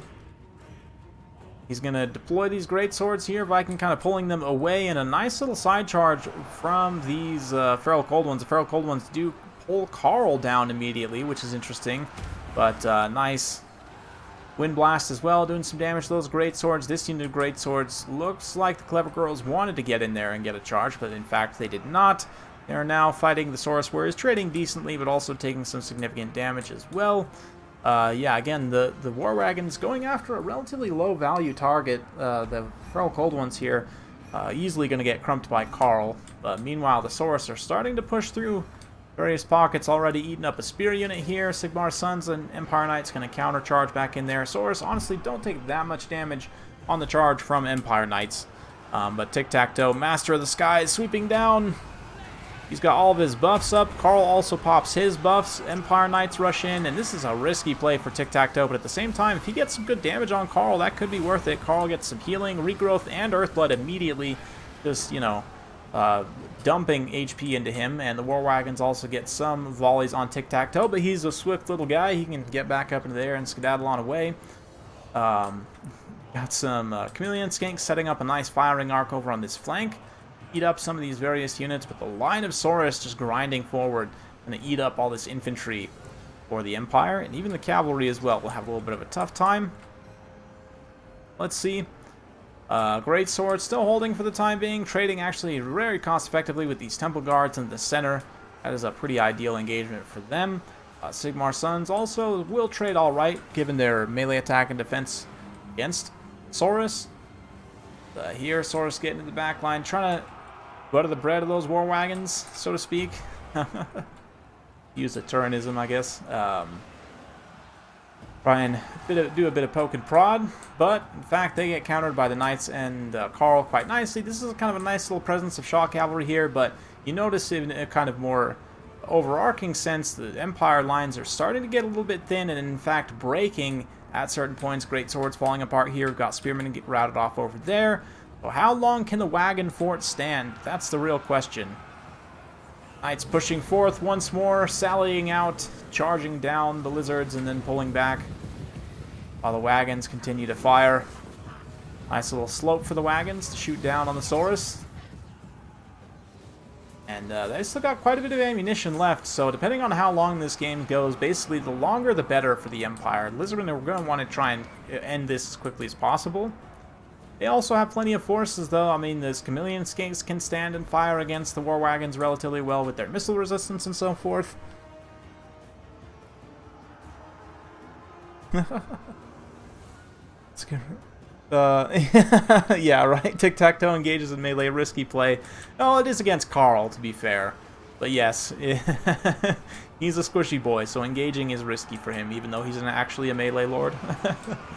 Another nice multi-charge here from these Empire Knights, eating up an overextended Saurus. Carl also diving in for a rear charge there. Should lead to a quick terror route, but perhaps will not. Tic-Tac-Toe keeping his forces together over on this flank here, charging Empire Knights. Get on some Skinks. They overrun into the Chameleons, but there's plenty of response there. Even the Feral Cold Ones charging back in could do some nice armor-piercing damage on the charge there, but I don't think they're even needed. Chameleon Skinks probably just win in melee by themselves. Wagons are continuing to stay on the move, but the protecting forces is basically just like Carl and some Empire Knights now. All of the infantry is done for the Empire, and things are not looking great from that front. Balance power still relatively close, but we've got a lot of replays to get through, so we're going to fast forward somewhat through this kite phase as Carl and the Knights continue to countercharge. You know, whatever token units of infantry are left are also used to counter back in here, but the War Wagons just don't have enough high-value targets to shoot at, and they don't have enough bullets to get through this herd, this absolute horde, I should say, of lizards here. But Empire Knights still holding. Temple Guards go down. One War Wagon out of ammunition. We've got a couple more wagons here with just a tiny bit of ammo left. Probably got some really nice value. Let's take a look, actually, at the damage value on the wagons here. Didn't pay for itself. Didn't pay for itself. Did pay for itself. Yeah, so that's rough. I mean, use up all the ammo on your War Wagons that still don't pay for themselves. That's kind of the nature of the beast with this build, though, from Viking, is that there's, you know, no high-value targets, really. Tic-Tac-Toe, arguably a high-value target, but even still, the kit he's brought in probably doesn't cost that much at all. So eventually the Empire Knights and War Wagons have to charge into melee, and Tic-Tac-Toe finally gets a good engagement against Carl. Might still die, but he's going to get some damage in the meantime. Oh yeah, he's definitely going to die. Just gets murdered by Carl. Nope. Oh, he does manage to escape. Hey, nice day for Tic-Tac-Toe. That's going to keep the balance of power close, and I don't know, maybe Carl could bring it back, just get a big tear out on these Chameleon Skinks. If he can get back up in the air, kind of wheel around, use the wagons as an anvil, and then get a good rear charge. Like, there's actually only 2 units of Saurus here. Maybe charge the Skink Priest Lord of Heavens and finish him off. Skink Chief also providing some leadership as well, but as Carl goes after these targets, he's going to open himself up to the Chameleon Skink fire, so ends up being very, very close here. Will the wagons win the day? Hard to say. Hashtag worth it.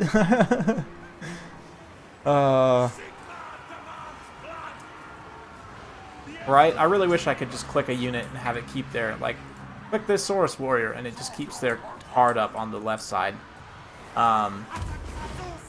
Yeah, Carl comes in. Oh, is Carl going to lose to the Skink Chief or the Skink Priest? Oh, the Chameleon Skinks and the Skink Priest. They actually do. Oh, man. They're so close to getting terrified, though. It's risky. So risky. Carl goes in. He's going to try and finish the Chief. Priest just watches as his friend gets, you know, murdered by a Griffin. All the meanwhile, these Chameleons and Saurus are just slowly grinding down the wagons. Wagons are trying to cycle charge them, but I mean, wagons have 29 charge bonus, so it's not really much. And they're super slow speed as well, so when they're poisoned, they're down to 38 speed. They're literally infantry speed. So, a tough day to be a war wagon, dude. Eventually, though, Carl comes in, gets a tear out on the Skink Priest, but he is going to die to Chameleon Skinks here. And that'll be army losses, more or less, for the Empire. Although he did proc a giant terror route right there. Almost manages to terrify the entire Lizardmen army at the last second. Wow, would have been a wild swing back. But in fact, a lot of them stabilize. Carl himself routes. And that's going to be victory for Vikings Lizardmen. Very close game, honestly. Could have gone either way, but at the end of the day, this War Wagon's not actually paying out in terms of their missile damage. Eventually, then, with the kind of the late game charge melee situation, they do end up paying for themselves. So that's nice. At least 2 of them do. But the rest of the build here, the great swords, I mean, unless you bring a lot of great swords, if they bring just tons of Saurus, those great swords are going to have a bad time, which they did. Empire Knights doing an okay job, generally paying for themselves. Carl also probably carrying some pretty nice value. Not quite enough. Tic-Tac-Toe definitely pays for himself, though, because he's so cheap. Same thing with these other 2 Skink characters here. Saurus Warriors just grinding through, not really paying for themselves, but doing a lot of damage. Same thing with these, tanking a lot of damage, rather. Same thing with these Temple Guards. Skink Jabs, we've got a whole bunch of Chameleon Skink value, a whole bunch of Chameleon Skink value. That's secretly what carried the game, is the fact that the Chameleon Skinks were able to just sit back and keep shooting the whole time. It killed literally everything. Throw cold ones also. I mean, they're kind of here also. So yeah, that was close. Very, very close. GG. GG. Yeah, the Skink heroes all do a pretty decent job considering how cheap they are. But let's go to game 3. Viking manages to claw it back for one more. So the deciding match here.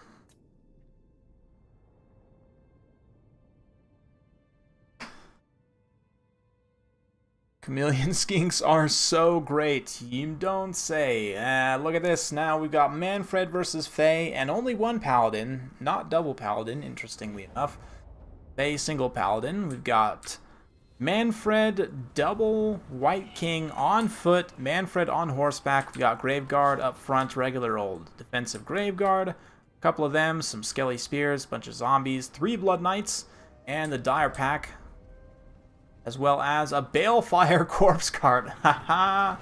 I don't know if he meant to take the Unholy Lodestone, but this is going to reduce the Fae Enchantress' ability to cast spells. Significantly reduces power recharge rate and affect the number of units in range. And I don't think there's actually a max I need to do some research on this. If there's not a max number of units in range of this area of effect, potentially if you get this in a blob, it could severely limit your opponent's ability to cast any spells. They won't be regenerating any Winds of Magic.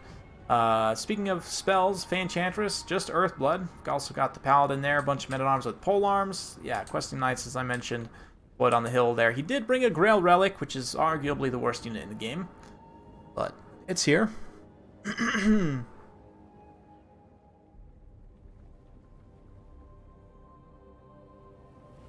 Yeah, Manfred. Manfred on the ground. Interesting choice. I love the pick of the Balefire here, though. I think Balefire is maybe one of the most underrated units in the entire game. Against any faction which you expect to take a Caster Lord, which against Bretonnia, you can almost guarantee in a tournament that they're going to be bringing the Fanchantress. Like, look at this thing, too. It's like this, like, skull brazier thing. Looks awesome. Can you imagine how heavy that thing is, too? That's a lot of skulls. And, like, they're big old skulls, too. Bigger than that Necromancer's head, for sure. Anyway, nice little hit-and-run charge up front by the Knights Errant. Spirit leeching on them, and Moore being very patient. Vikings taking the high ground here. So, clearly, Moore's got to be careful. He's, you know, advancing very patiently, trying to get a good situation to potentially even full surround here. But, yeah, underrated unit. Yes, exactly. There is no max. Interesting. Interesting, Aristo. See, this is why I'm here, Aristo, is to have you, you know, do the mathemagics. But, that's awesome. That is awesome. So, I would say that's probably true. That's interesting, though, because, like, here, again, like, it's just, it would be a brutal, have a Fanchantress cast Regrowth, for example, and then just not be able to cast spells for the rest of the game, more or less, right? So, the thing is, though, I mean, if you look at the counter side, the Balefire Corpse card is the speed of a zombie, so all you need to do is just not go near it, or even better, shoot it to death with archers, and it won't be a factor anymore. But, yeah, let's see what happens. Right now, the archers are definitely focusing on the Balefire Corpse card. You can see he's trying to maneuver it away, but if he does lose it, I mean, it's, what, 400 points? Not the biggest deal in the world. Much rather focus that than, say, like Blood Knights or something even. Blood Knights do have the missile resistance currently active, though. But nice little melee engagement here. Got these White Kings fighting in this cav combat also. They're going to do a reasonably decent job cutting through the peasant infantry and so forth. Like to see some Scab Scraths on those archers help protect that Balefire Corpse cart, which right now is still alive, but just kind of chilling for the time being. Again, Vampires very patiently getting into combat, but the Graveguard do come in and just work these Men-at-Arms with Polearms, no problem. That is a pretty ideal engagement for them. Zombie summons and other units just kind of piling in. The center engagement here, Fanchantress, got to be careful not to get separated here from her Paladin. Ooh, nice Scab Scrath, that's what you like to see. Scab Scrath, ridiculously powerful for what it is. Probably ought to be nerfed, to be honest.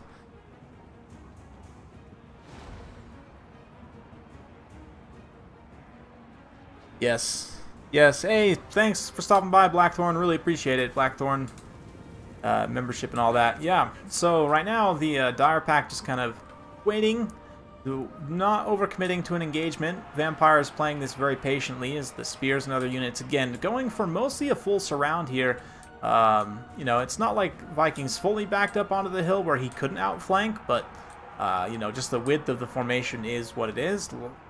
Archers nicely spaced out here, so they're not over-blobbed in one area. But Fanchantress fighting Manfred, double White Kings. This is a potentially very dangerous situation for the Fanchantress to be in. I mean, she does have the support of all these Questing Knights right now. Men-at-Arms also seem to be doing relatively decent. But Manfred, he's going to pull out of this blob here and seek the protection of his Blood Knights. And the Balefire Corpse Cart coming back, trying to get back in range to start debuffing the Fanchantress's Winds of Magic. So, like, and since if you come in, for example, on this blob where the characters are, that is probably, what, 1, 2, 3, 4, 5, 6, almost 7 units all in the area of effect if you get it up here, like, by the White Kings. So, yeah, there's that. But here, The Enchantress kind of disengages from this and gets separated, and this is potentially game-breaking for her. Then charges back in, and she's going to try and flee away here. But the direction that she's fleeing is actually, like, away from the rest of her army. So she's going to have to come up all the way around over here. And look at this. There's some Blood Knights that could potentially sweep up and intercept. A lot of these units are getting pulled back into this main fight here. But look, the Balefire Corpse Guard also, if it gets in here and starts debuffing the Winds of Magic regeneration, then should she take damage, we won't be able to regenerate. But yeah, the Blood Knights kind of realizing this more, very heads-up play, disengages a lot of them in kind of positions to block the avenue of these questing knights to try and come bail her out, detaches the Dire Pack to go chase her down. So she's running out to the boondocks, you know, trying to get away from them, but she's actually very tired, whereas the Dire Pack, having been in tactical reserve this entire time, are fresh. And you can see that speed differential here as the Dire Pack are easily able to outpace her, catch up to her. And I mean, physical resistance, Blessing of the Lady will help somewhat. She's also going to drain them, debuff their melee attack, but the anti-large here is significant enough, 60 unit models as well with 14 bonus versus large, that she's going to take consistent hits from them. Blood Knights also coming back. You can see one Knights Errant actually does make it through the blockade and is going to potentially be able to bail out the Fey Enchantress here from the Dire Pack, but now the Blood Knights are in a position to respond. Does manage to get an Earthblood there, healing herself and those Knights Errant, so not completely done yet, but these two Blood Knights, again, just kind of blocking this way. And you see how Moore's not overcommitting. He keeps, like, sliding, kind of translating sideways to keep blocking the Fey Enchantress's route back to the army. This is really good positioning play from Moore. I have to hand it to him. Like, full-on blood, you know, blood chalice cheers to Moore here for this beautiful positioning of these Blood Knights and other units to just block the Fey Enchantress's route of escape here to get back to her army.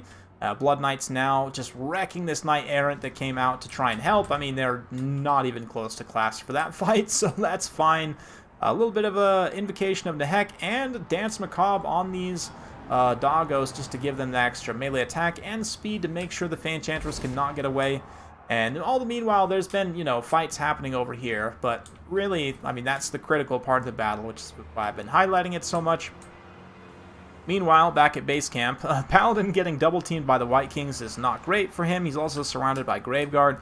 Infantry fight largely goes in the Vampire Count's favor, although pockets of Halberds do win out. We've also still got these Questing Knights as well, a couple of Archers and Spearmen all trying to go and get the Fey Enchantress, but she's gone. She just gets eaten by dogs, literally eaten by dogs, and that is going to be brutal for Bretonnia. You can see immediately a massive dagger in the balance of power. And we'll fast forward somewhat as the Vampire Counts kind of rallied their forces back together. Bretonnia also kind of taking a position up on the high ground for their final stand. Speed difference. Yes. you know English better than I do, apparently, and it's not even your first language. But anyway, yeah, Blood Knights come up and over the hill, get a charge. They actually take a lot of free damage here, but I mean, they're Blood Knights. They'll be just fine. They're gonna get a little bit of Dance Macabre, juice up their melee stats as they kind of fight in a more sustained fight. Yeah, Anti-Large will also serve them well here. Dire Pack also very good doggos. Probably got insane value. We'll have to look at that at the end of the day, the end of the replay rather. So let's go to this here. Yeah, a little bit of fast forward. Another Scab Scrath, and there's army losses. So what a series, man. What a series. Round of applause for me. Round of applause for me. Round of applause, hopefully, from all of you as well. Hats off to both these players, man. What a series. Just super close at the end of the day. It really came down to the wire. And the beautiful positioning by AC Moore in this final game, you know, capitalizing on a very minor mistake by Viking initially. Viking's like, oh crap, how do I get back to my army? Oh, I gotta go around. Oh, when I go around, these Blood Knights keep blocking, and that is really, I mean, that should be required, you know, textbook watching for all new players, learning how to kind of pursue units, zone units out, like how you keep a faster unit from getting to a position that you want it to with a slower unit, you know, just, I don't know. A beautiful play there, I have to say. Hats off to him for that. And in terms of the damage value, Manfred not doing a ton, but just kind of throwing lots of Winds Magic support around, which is what he's meant to do. And 500 damage value, almost 600 on some Skeleton Spears is awesome. Graveguard, 1100, 1200 damage value. Graveguard are awesome units, just really good. Blood Knights, one of them gets value, the other two do not. Good boy is the Tire Pack. Look at that, 5 kills at the end of the day. One of them is the Fanchantress, and they get almost more than double their value. Definitely more than double their value. The Balefire Corpse Car also died at some point, literally got 0 kills.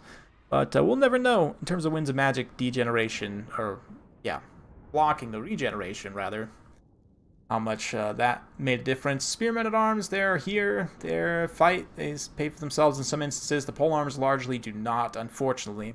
Grail Relic, I mean, you pay 500 points for something that, you know, costs Bob like 150 points to take, so that's why I say it's the worst unit in the game. Archers actually do pay for themselves, and the Knights largely do as well. Questing Knights do a pretty decent job, but Enchantress, unfortunate situation there, just getting chased down by doggos. So,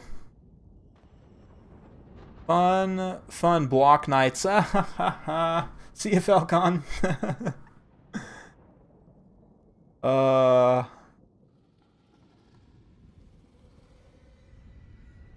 I don't know if it was the animation, Legion. I mean, yeah, it was quite a bit more. I mean, the fact that she kind of dropped an attack order there, like even still when she initially got separated very close, like if she would have rear charged back into the whatever was fighting in the front line, I think it was Graveguard right there.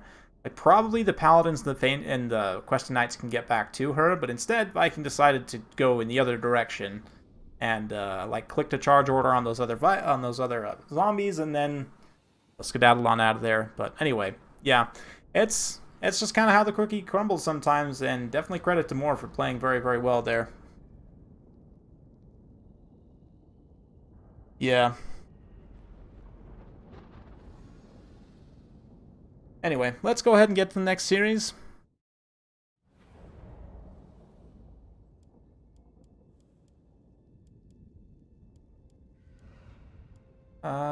Who do we want to do next? How long have we been going? Hour 45.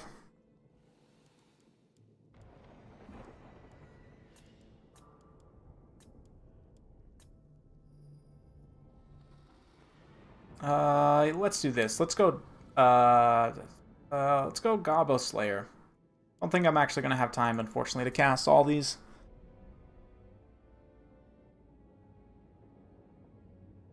Not necessarily, though, but, I mean, because, like, the way that frontline engagement, I mean, I could go back and highlight it again, but I think she could have rear charged into just the front line and done the same animation back to get to her own line, right? Like, in that situation, like, the best thing to do would just be to turn around and rear charge, because the chances are you might even be able to path through, if there's only, like, the one unit of Graveguard there, get a heavy enough cab presence, you can still path through and get her out, right? Like, it's, I don't know. It was on that very initial point when she got separated, though, where you would need to do that. Once she's more separated and there's like lots of stuff in between, then it's obviously not viable to do. But anyway, got Gobbo Slayer here. He's got Bretonnia against Tomb Kings, Fae Enchantress, Paladin, and is the Fae also on foot? Yes, the Fae is also on foot, which means she doesn't have the same insane amount of magic resistance. She's only got 25 instead of 60. But, yeah, she's with Gotrek and the Paladin there. So Felix has been subbed out for the Paladin. We've got Knights of the Realm here, Grail Knights.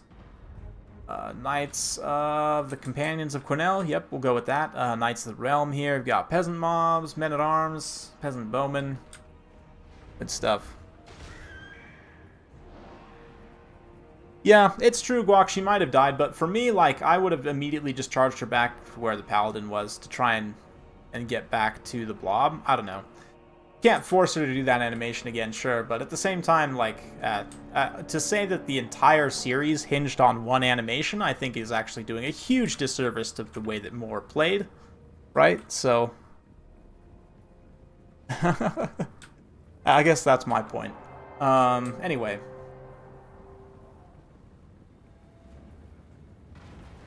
Yeah, might not also have. Can't really say for sure. It's true. You can't say either way, and that's the reason why you play the games, right? Is because there's a lot of RNG that goes into this game. Even if just 2 unit models just sitting there, wailing on each other with nothing else involved. There's a heavy amount of RNG that goes into that, purely based on the attack defense rolls. So, I mean, tactics goes into it, and that's how you kind of swing the RNG in your favor. But RNG is a absolutely huge factor. In fact, I could talk about specific Ever-Chosen games that I'm pretty sure were decided purely on RNG.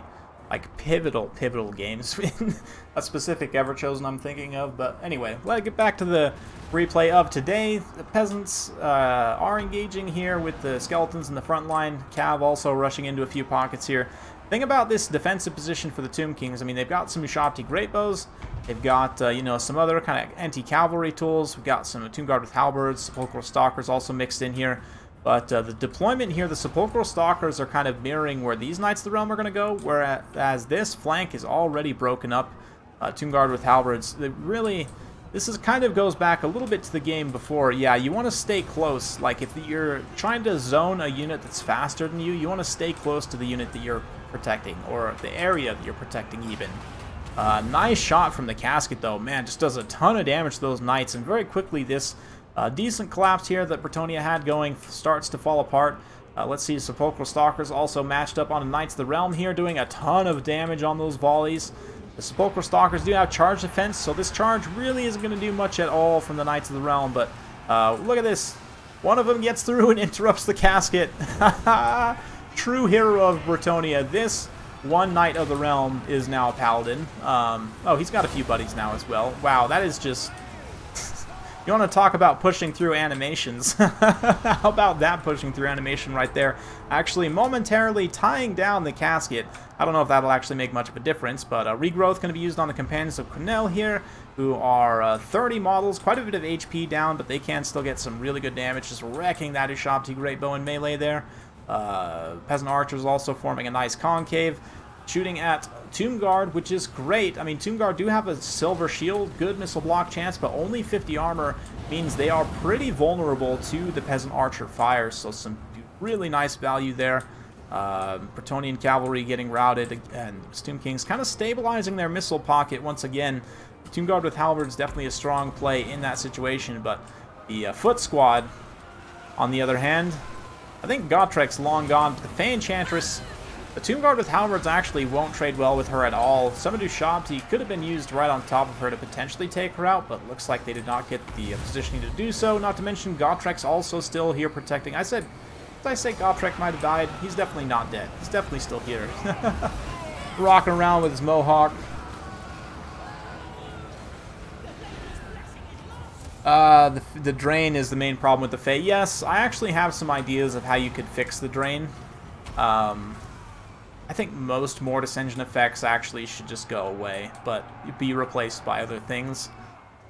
Just debuff auras, basically. But that's a discussion for another day here. The Knights of the Realm this time actually trying to get to the Casket of Souls. Do get a full surround here. Arc in the Black on foot coming in.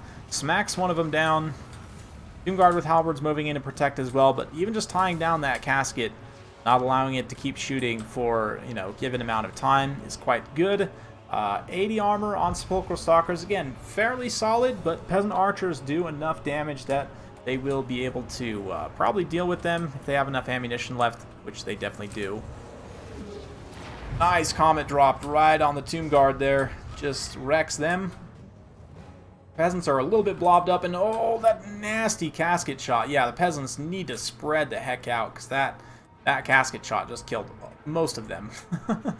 Maybe not most of them. Maybe not a majority, but a lot of them. Here come the Companions. Yes, this is it. This is all the casket ever could, dream of in its nightmares. Just the worst case scenario.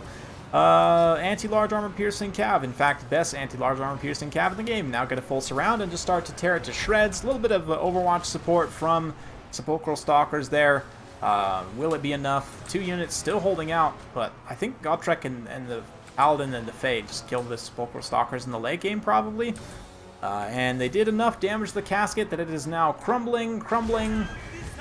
Finished. Man, look at that explosion with all the bones like flying up in the air. What a cool animation. That is quality stuff right there.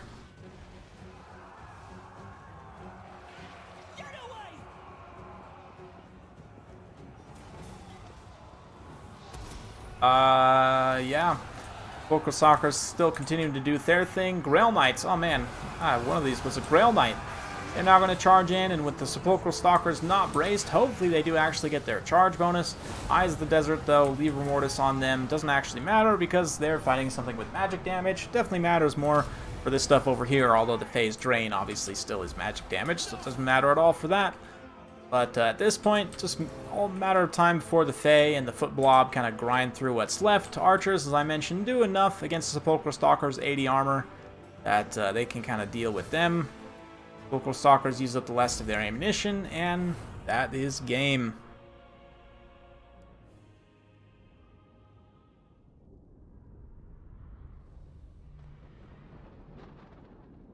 Yes, sorry, getting a little distracted, but 111 kills on the Fanchantress, some great damage on the Drain there. Gotrek also racks up some really nice damage. The Knights of the Realm, some of them are cost-effective, some of them are not. The Grail Knights definitely have a tough time, but the Companions of Quenelle, 2,000 damage value, going after armored missile units. Peasant Archers also just awesome here. Really, I like this build a lot from Gobbo Slayer, actually. The Casket manages to get 2,300 damage value. Beautiful stuff. Sepulchral Stalkers also both really good in this matchup. Do pay for themselves. Bow Shop do not, actually, unfortunately.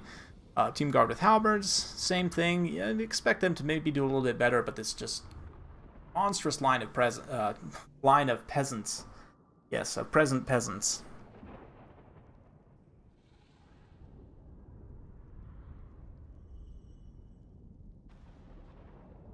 Yes, good stuff. Of course, Tomb Kings loses. Yeah, I mean, they put up a valiant fight for sure, but it is a Tomb Kings loss. Let's go ahead and get to the next one here. Adam now switching to Lizardmen versus Gobbo Slayers, Dark Elves, and we've got a Supreme Meme Sorceress, 3 Sad Swords, 3 Fierce Spears, a Black Guard, a couple of Dark Shards, couple of Cold One Knights, 3 Dark Riders, a couple of Bolt Throwers, and 2 Dark Rider Crossbows. Adam's Lizardmen, we've got Mazda Mundi, a couple of Temple Guard, Horde of Sotek, Saurus Warriors with shields, Javelin Cohorts, Chameleon Skinks.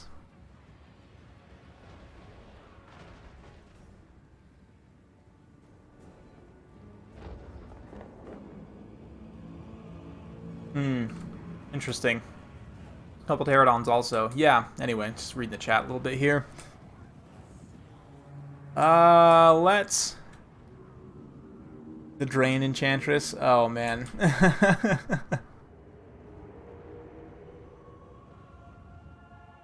Yes. Interesting. It's kind of like a early campaign, you know, Dark Elf stack. A low-tier Dark Elf stack. Where is the Supreme Meme Sorceress as well, in terms of mount? I actually don't... Over here somewhere, on the ground, just on a horse.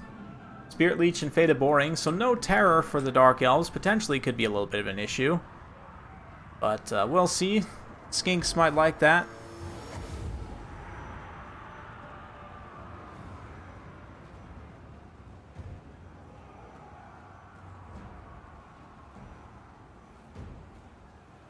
Anyway, yeah, getting totally distracted here.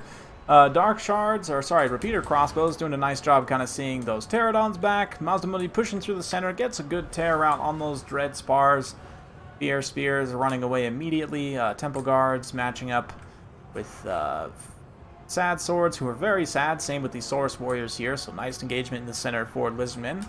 They're actually kind of just getting nice engagements across the field here, matching up well against the Dark Elves stuff, other than the Pterodons paying a hard price, but that's fine as long as, you know, they're getting shot rather than Mazdamundi, which, to be fair, Mazdamundi is getting shot by the Bolt Thrower.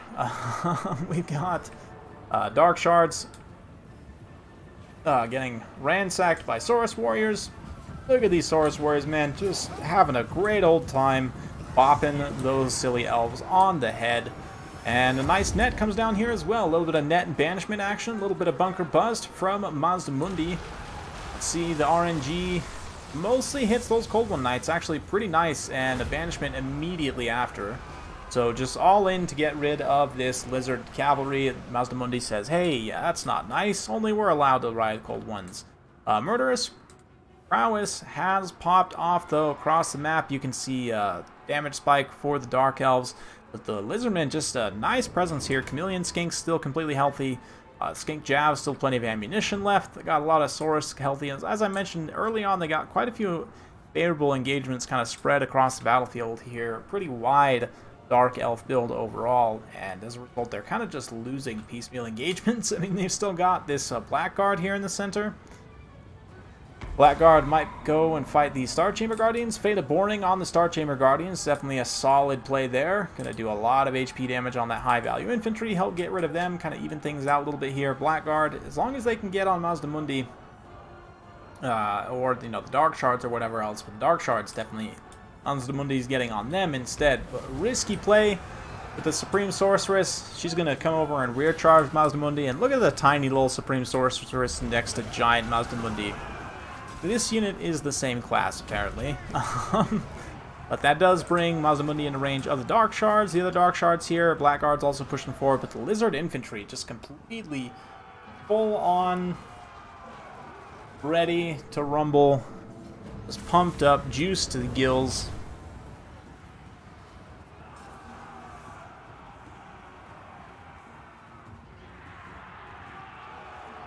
Yeah. Mazdamundi just is a terror in the night, basically, is what all this should say to you. The Dark Shards are trying to get a bead to fire on him, and they do. They've done quite a bit of damage to him, but as long as he can maneuver away and continue to heal himself back up with that Apotheosis, he's just fine. Once he routs and gets, you know, routed off the field, that's a problem. But, yeah, those Dark Riders were about to charge those Skink cohort in the face. Instead, they switch over to these Chameleon Skinks, but probably a couple of them could have stayed the course and actually finished the charge there.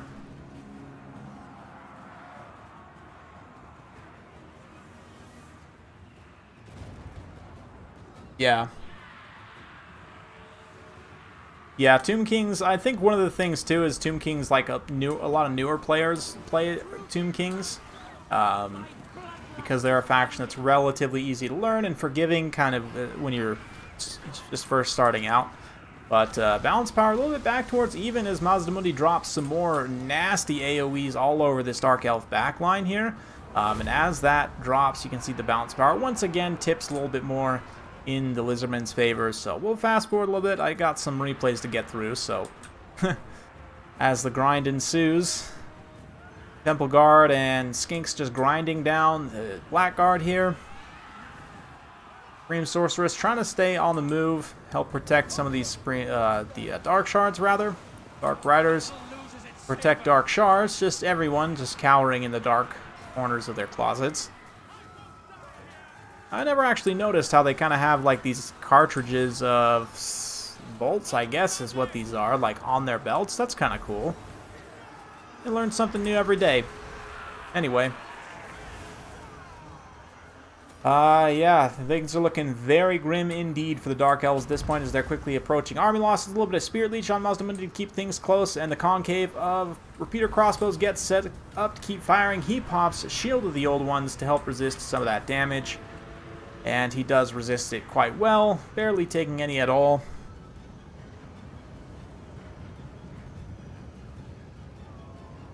The Spider Queen ranged was relevant. Interesting. Interesting. Very, very interesting. Anyway, yeah, at this point, Dark Elves are making their final stand, but it's not going to be... I mean, it's pretty hopeless as army losses approaches. So, there you go. Adam manages to bring it back. Gobbler Slayer taking an L there. Just a wide build where a lot of things don't pay for themselves, which is sometimes how things go when you go with a nice wide build like this. Dark Shards actually got some really nice value. Repeater Crossbows also got some really nice value, but the Bolt Throwers not so much. Infantry not so much. Old One Riders not so much. For Adam, Mazdamundi does a great job, and the Saurus also just grinding through the front line. Aren't super challenged. The Temple Guard also getting some nice value. Chameleon, Skinks, Pterodons, just all around things perform well. So, got one more now in this series. After that, I'm probably going to take a break momentarily, let my voice rest for just a minute, grab some water, and we'll be back with some more. But first, Game 3 between Gabo Slayer and Adam. Right? Because Adam yep. Adam anyway. Yeah, we've got this ancient Croxy here of Skink Priest Lore of Beasts, bunch of Skink cohorts. Got some Source Warriors with shields, Chameleon Skinks, Cold One Riders, and yeah, for the High Elves, Techless plus Arcane Phoenix. So double Arcane Phoenix. We've got 3 Reavers, 2 Rangers, some Spearmen, and Bolt Throwers. Interesting. Double Stegodon with the Croxy. I love the pick of the double Feral Stegs. I think they're just great. Right off the bat, a little bit of strange stuff as some of these Lyrian Reavers get caught up and actually turn into Warlocks as they die. It's just great. Right off the bat, I would say from a build perspective, the double Phoenix is something, but it leaves you so thin on the ground. Like in comparison to just number of units here, I don't think he's going to be able to keep the Bolt Throwers protected. Rangers also could potentially be in for some trouble, so nice patient approach here from Gabo Slayer as he gets into range, just keeping up the pressure on those Reavers, right? Oh, nice snipe attempt. The net from Techless does proc Kindle Flame, right, on the Skink Priest, but he is nimble enough that he can dodge, aka, you know, get knocked over, at least for a couple hits, and then immediately gets terrified away, so that's not great. He might be able to come back, though, and get some, you know, Manticore summons. That being said, that's like well over 4,000, potentially 5,000 gold worth of resources allocated to kill like a 500 cost caster. So what that means is the rest of the army here is fighting at a severe disadvantage in terms of value. That starts to become apparent as the Lizardmen kind of overload various portions to get through. Like Cold One Riders completely unopposed here, just sweeping the flank. And now getting on the Bolt Thrower, no problem at all. A lot of the infantry for the High Elves as well, just losing horribly. The Rangers actually trading okay in a Skink cohort Javelins, but like over here, they're going to have a lot harder time against the Saurus. Reavers are basically done for already. So, you know, he definitely sniped the Skink caster. There's no question about that, but at what cost is the question. Both Bolt Throwers now being effectively shut down. A lot of the infantry is not going great. I mean, granted, Skinks did get terrified. Quick drop from Techless there, and he also does a lot of damage to the one Feral Stegodon here. Meanwhile, over on the far side, Skinks holding up with the Cold One Riders, just, you know, fighting, doing Skink stuff. You got slayed. Nice. I'll have to have a look at that series. Hopefully, I mean, they're all supposed to be live streamed, right? So if for some reason that series doesn't get live streamed by anyone else, I would be honored to stream a series between you and Slade.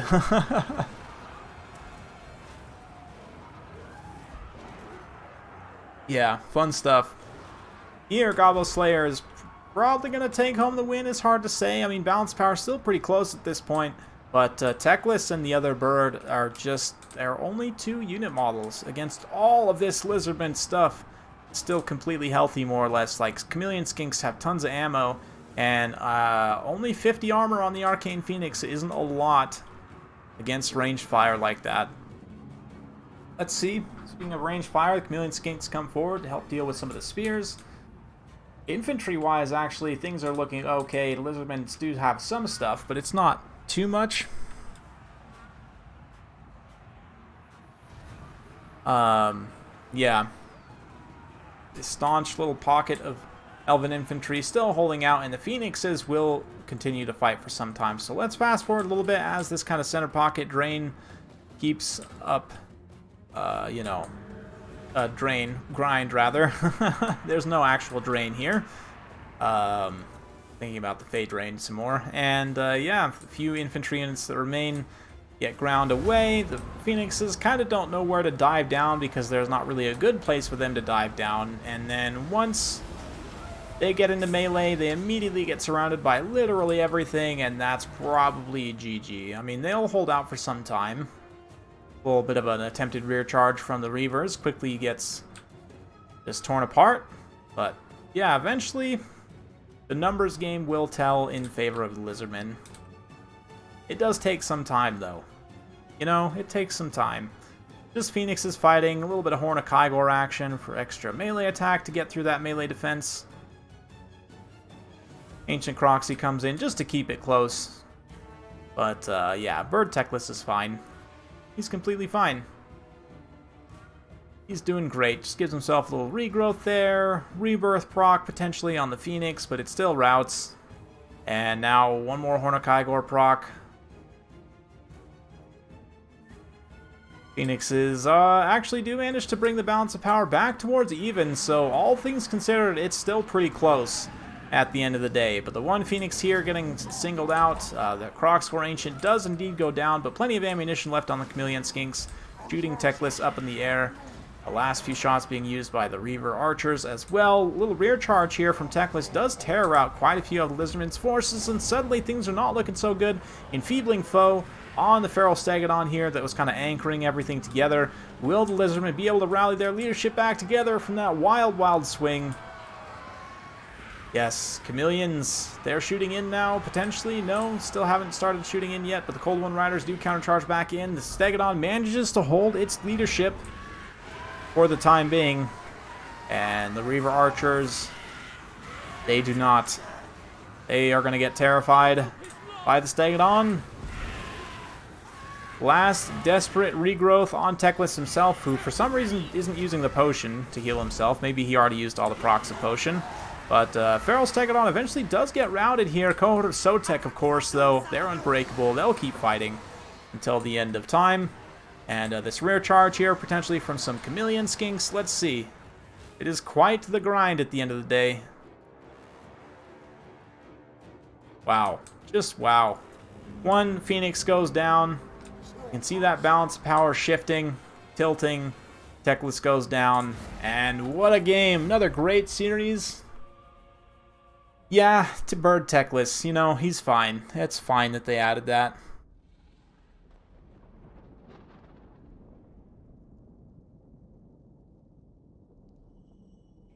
Yeah. Yeah, that's fine. 130 kills, though, and like 3,000 damage value, 3,000 damage value also on Techless here. Rest of the army really doesn't do much. Reaver Archers, actually, one of them does pay for itself, but yeah, as for the rest here, we got Skink Cohorts, Saurus Warriors with shields do pretty well. Some nice value on them. Cohort of Sotek almost doubling their damage value. Very impressive stuff. It's grinding against those Phoenixes in the late game. All the Cold One Knights also, I say Cold One Knights, they're in fact Cold One Riders. Again, like almost doubling up on their value, which is just fantastic. It's so good for a unit that cost. One of the best cavalry units in the game. Feral Stegs, one of them gets crumped, one of them does good. So, quite a way to end the series. Quite a way to end the series. Great job by both players, honestly. But Gobble Slayer does take the win there. This is why High Elves can't have cost-effective units. There we go. So, yeah, entertaining series for sure. I'm going to go ahead and pop this back on over here. Give me just a second.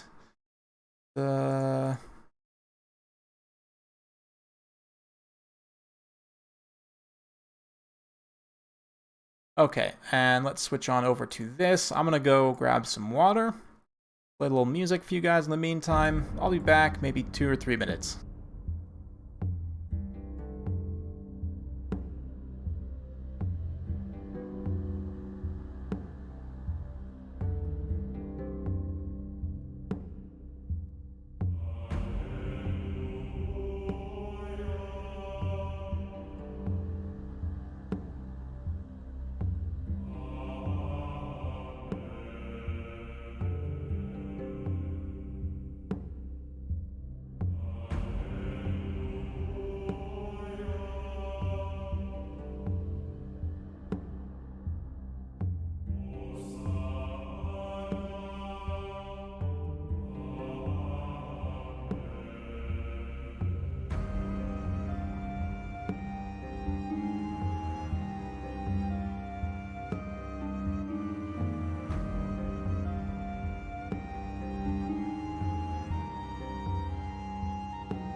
Alright, I am returned.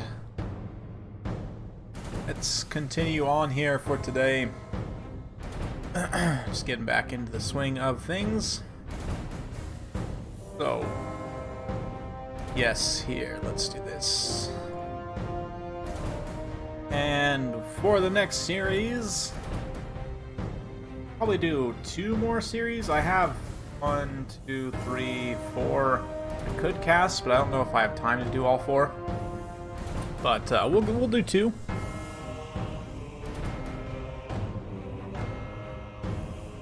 Let's go for Guac.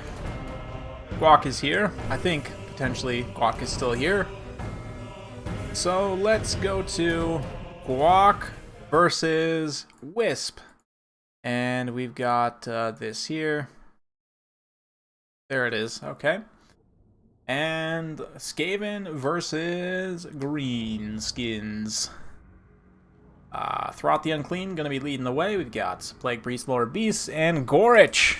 Wow, Gorich. You don't see Gorich all the time. One of the coolest looking models in the game, probably, from a Skaven perspective. But he's here. Regiment of Renowned Temple Guards. Got some more not Temple Guards. Wow, literally the opposite. Council Guards. Another Storm Vermin with Halberds, Pit Fighters of Hell's Deep here. Got a bunch of chaff units. The 4 Stone Trolls, Grom the Paunch, River Troll Hag, and oh yeah, the Battle of the Bellies. The 2 thick boys just immediately charging into each other. Gorich is like, hey, this is not going to be a fair fight. Rat Ogre Summit attempts to get the full surround on Grom, unfortunately does not, but still, heavy center push there for the Skaven potentially. Greenskins do have an archer line to turn and fire. These Goblin Archers, very cost effective for how cheap they are. Can get some really nice damage on these Rat Ogres and other kind of lighter armor units here. Creature Killer has been activated though, so some nice anti-large for Gorich. And the summoned Rat Ogres. Storming with Halberds also getting in the fight. But man, look at the archer fire. Wow, those Goblin Archers just putting a number on Throt along with the Spirit Leech. Yeah, nice Fanatics cast as well, just tearing apart the Skaven chaff out on that flank. So already, things looking pretty good. Spider Riders, if they can chase Throt off here, that will be a pretty decisive blow to the Skaven right out of the gates. Let's see. Wah being popped here. Grom fighting in melee, and the Skaven are actually able to push the center pretty effectively. So despite potentially losing Grom, which does look like the Spider Riders are going to let him back into the fight here. Wah all across the field, just getting nice damage, but River Troll Hag just getting pounded by Gorich. Gorich in the center here getting some really nice value. Pit Fighters of Hell's Deep, Storm Vermin with Halberds as well. All of this is just bad news for the River Troll Hag, so she's going to run away. Stone Trolls also trying to tactically withdraw from there, but they have to be careful. If they leave Grom the Paunch isolated here, he easily could get shredded by Gorich as well. The Drain Cart also getting in there. Plague Furnace. We have a look out at the rest of the periphery. Where's Grom? Or, sorry, Throt. Throt's out here dealing with some Spider Riders. Kind of terrifying away various targets. But, oh, Grom. Look at Grom just getting pounded by Gorich here. Not every day you see Gorich in a multiplayer battle, and especially against, you know, Greenskins. I mean, it kind of makes sense. He's a pretty strong combatant to try and fight Greenskins in melee. And it looks like a little bit of friendly fire potentially from the Gobos here. What is this? Summoned Plague Monk. Death Runner even. I totally missed that these guys were even a part of this battle, but they're here. Getting charged by Spider Riders. Pretty nice engagement for the Spider Riders. Throt comes back over and around. He's going to get at Grom the Paunch here. The grate in his ear. These Spider Riders doing some nice damage to the Throt. But then Gorich comes in, and the Halberds also are going to get in and put a little bit of physical resistance. Get some anti-large damage on the spiders. So, interesting. Skaven center is still holding just fine and just bunker busting. And Grom's in trouble. He's going to get caught by Throt here. Caught by Throt. Yep, that's fun to say. Caught by Throt. And he gets routed. And now this is great for Throt. He actually probably can chase Grom off, but if he doesn't get distracted by goblins. Gorich going to come through. The Spider Riders also could screen. They don't actually get Throt, but they do manage to stop Gorich at the very least. But then look at this full greenskin presence kind of on the other side, turning around and now able to probably deal with this Plague Furnace. The River Troll Hag moving in there, archers moving in. Spiders eventually catch up and start to poison Throt. Pull him on an animation, even just for a moment, potentially allow Grom to get his leadership back. Those Spider Riders do terrify away, though. Let's see. Greenskins looking pretty good at this point. Throt versus the River Troll Hag once again. Throt, much better combatant, but the River Troll Hag now has the benefit of support. And, of course, she's going to use some magic and then run away because she's a caster. And most unfair, certainly. But Skaven Lord also been... sorry, the Plague Furnace, not the Skaven Lord. Also been routed off at this point. There goes Throt chasing Grom. While he's doing this, though, his army's kind of falling apart. Balance power decisively turning for the Greenskins as Gorich goes down here. It's routed by the blob of stone trolls, so interesting.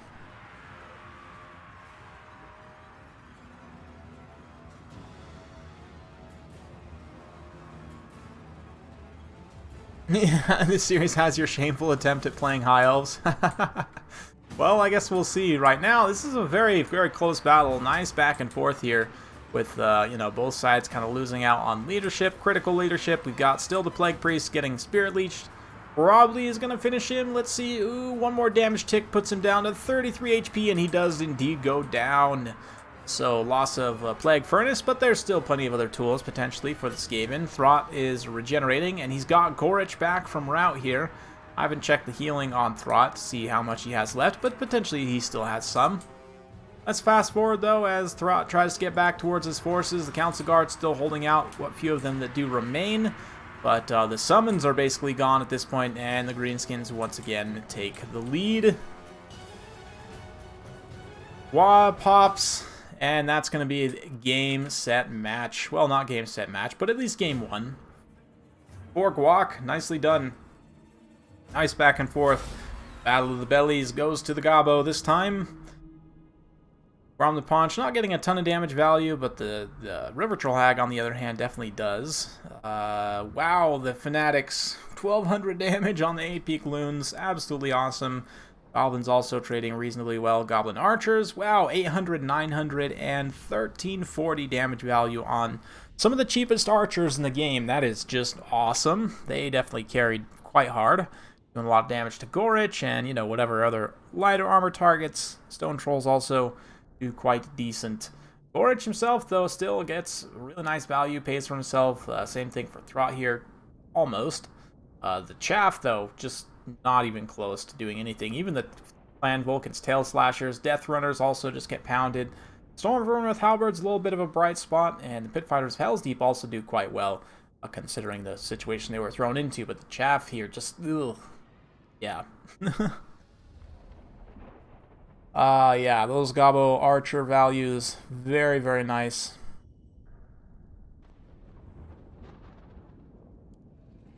Yes. Whoops. Let's not look at those. And instead we'll go to game 2. Between these two. This time, Guac playing High Elves. I mean, it's a very basic High Elf build. You've got 5 Lothran Seaguard with shields. Got 3 Dragon Princes, so that they're not weak to Starfire Shafts. 4 Spearmen. 1 Techless. And 1 Reaver. Is a Bird Techless? A Horse Techless, okay. On the Wood Elves side, we've got Dryads, some Eternal Guards with shields. Double Waystalker is really good, along with Dryka. Double Waystalker is just fantastic. Waystalkers are amazing. Swift Shiver Shards, and lots of Hagbane tips.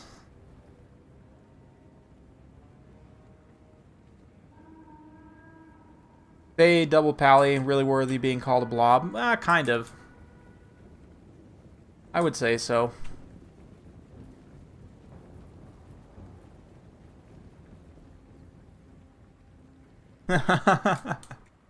Yeah. Yeah, it's a very straightforward build.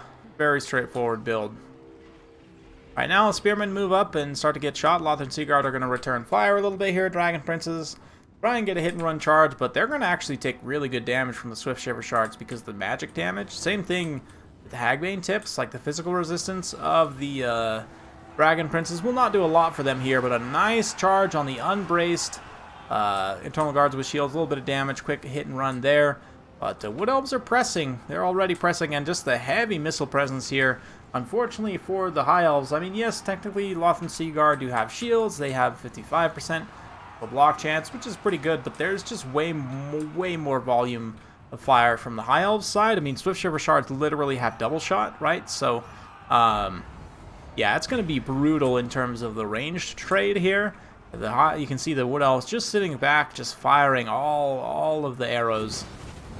Nice Penumbral Pendulum, too, helping to even things out. Go after those Lothran Sea Guard there. Nice Summon Dryad as well, right on these Lothran Sea Guards. So, yeah, the Wood Elf build here was a pretty good counter for what the High Elves brought.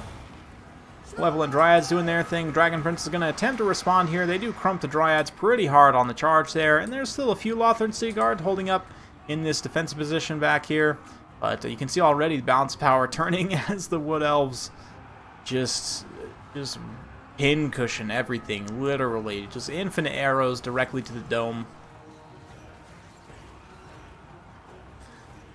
You lose fast when you click less. Interesting.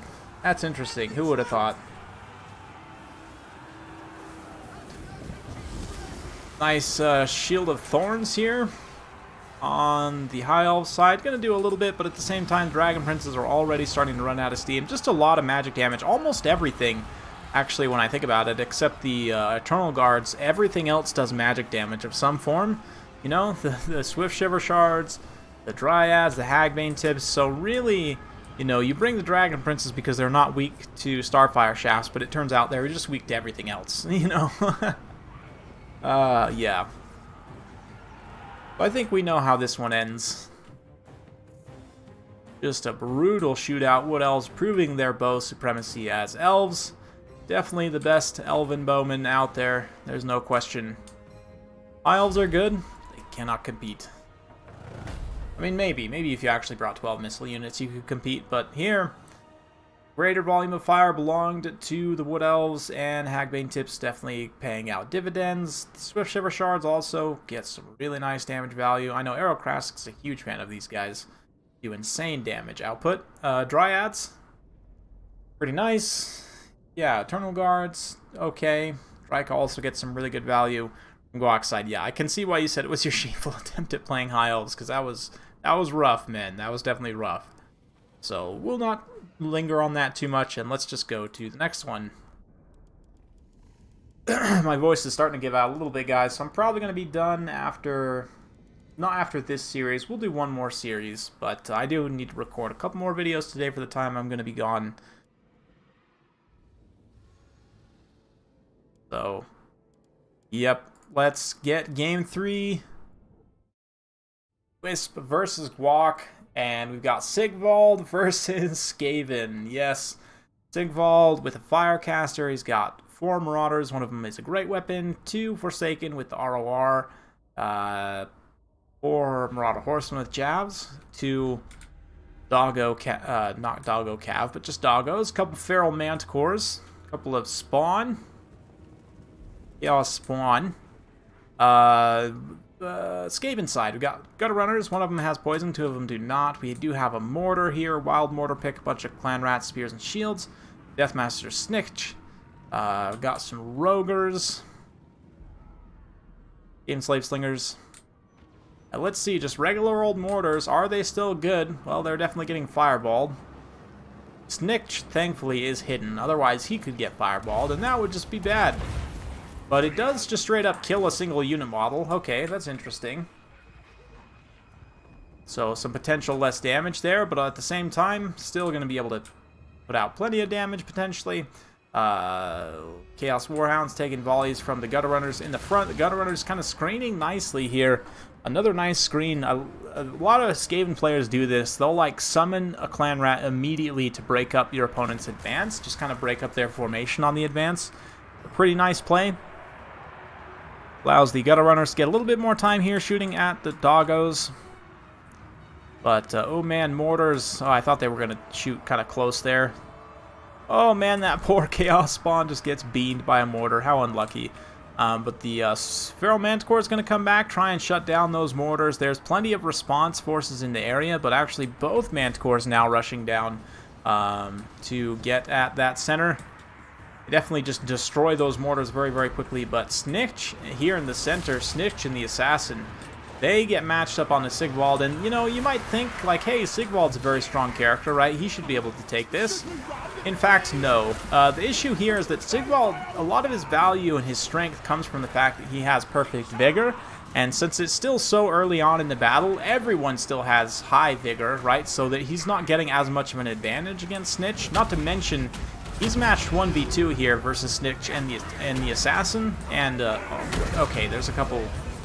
Plague Monks in here as well, but this is just a bad situation for Sigvald, and it's not often you see Sigvald just get straight up sniped, but he is in danger of getting straight up sniped here. Nice burning head, gonna rip through those summoned Plague Monks. Oh man, just murders my frame rate. But yeah, Sigvald needs to get away there. Definitely needs to get away, and that burning head might have been better used to try and roast down like this huge line of skirmish rats instead, rather than getting rid of the one summon. But oh, the snare is used. Sigvald's in danger. That beautiful, perfect booty. Oh no. Oh no. Is he dead? Is that it? Wow, that kill animation was interesting. He just like swept his feet. And Sigvald... the way that he's laying there, I don't know why, it just cracks me up so hard, like erect cape and everything. Anyway, immediately when Sigvald dies, that's a big problem for Warriors of Chaos leadership. They all rout pretty much, and that's more or less game. So, yeah. Man, not often you see Sigvald get sniped like that, but Snitch... Snitch is the way. Nicely done. Right? That's some anime kind of kill animation there, right? That was cool. I haven't seen that before, so that was neat. Yeah, Guac taking the series, and as he's mentioned here in chat, did move on. Snitch getting some really nice value there. That's kind of the tail of the tape. Overall, as a build, though, I mean, screening for the Gutter Runners and the Mortars worked out reasonably well, although I will say the Chaos Rush kind of run out of steam a little bit, but it was getting home on some targets. Chaos Spawn, though, definitely had a really hard time. Forsaken also don't necessarily pay themselves back. Don't hate the pick here, but they're alright.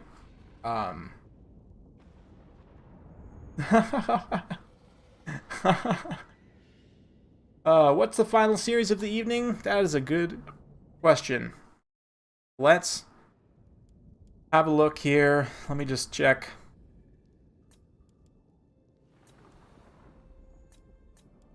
See if there's any factions that we haven't really had much of today.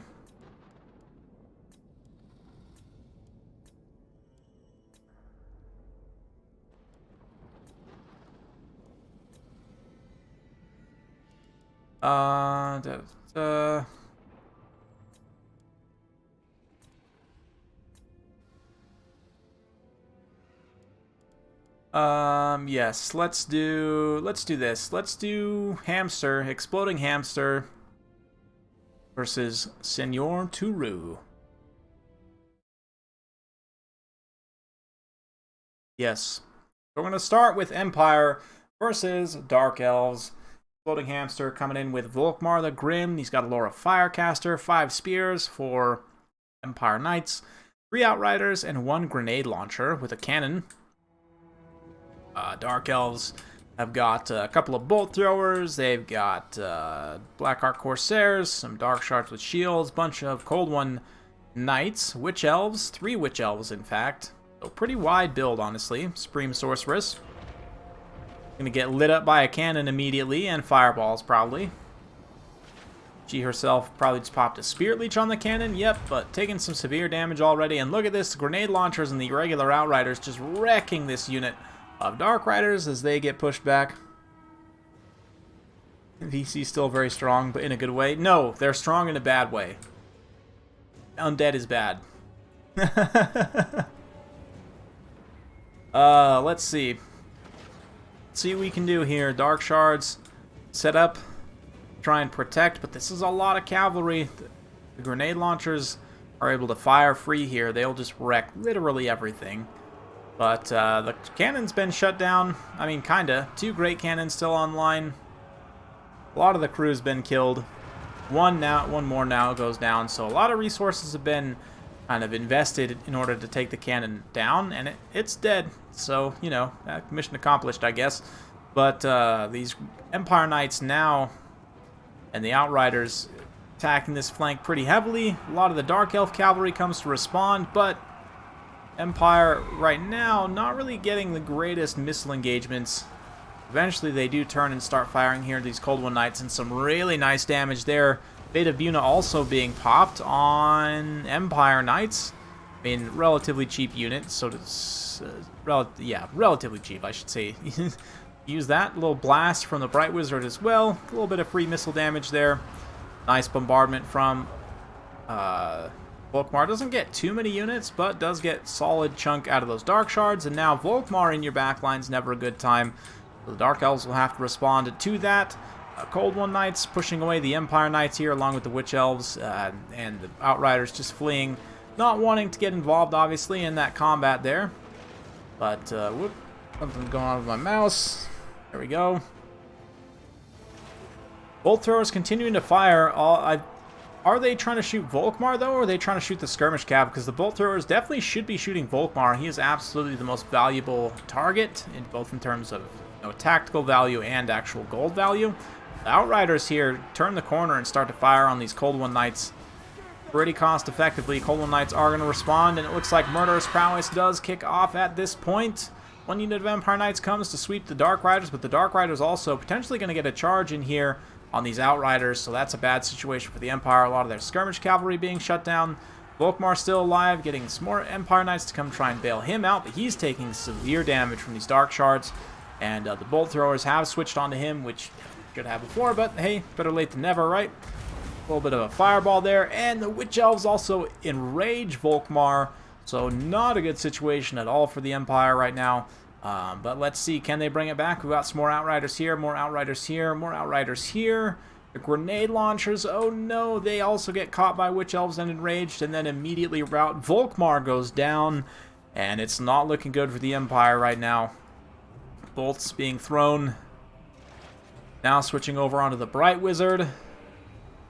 And the Empire cavalry kind of scattered to the 4 winds, being chased around by Dark Elves, still under the damage spike of Murderous Prowess. So relatively quick victory for the Dark Elves.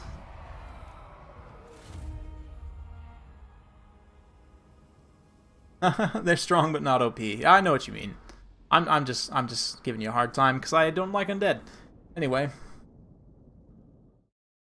Yeah, the nice performance by the Dark Elves, kind of balanced build, ends up proving its worth. Witch Elves get some key enrages there and just shred the Empire infantry line. Bolt Throwers also shutting down the cannon was really nice. Cold One Knights perform well against the Empire Knights. Just overall good performance from the Dark Elves or Empire. Yeah, Volkmar had a little bit of a tough time. Empire Knights also get that much value. The grenade launchers definitely pay for themselves, so there's a little bit of a bright spot there. But anyway, let's go ahead and get to the next replay. I do need to try and hurry and burn through. I still got quite a bit to do today before I go out of town tomorrow, so let's get to... where is it? Yes, Hamster versus Turu, Game 2. This time, Hamster going Greenskins, and we've got Wild Vampire Coast. I don't know if we've had any Coast today up until this point, so there you go, a little bit of Vampire Coast. Not that anyone's actually a fan of them, but yeah, I've got Grom the Paunch, and look at that Archer line. Holy Archer line, the Daka. The Daka. Daka, Daka, Daka, Daka, Daka, Daka, Daka. All the Daka. We got 5 Orc Air Boys, 5 Night Goblin Archers, including, of course, the Rusty Errors, Orc Boys, Skulkers, and Grom de Paunch, Spider Riders over here.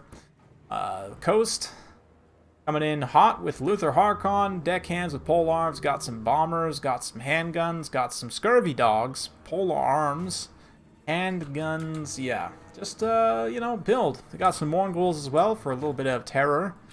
Extra terror. They actually don't cause terror anymore, but that's fine. Mortar firing. Mortars, they say, are good against archers, but are they good against this many archers?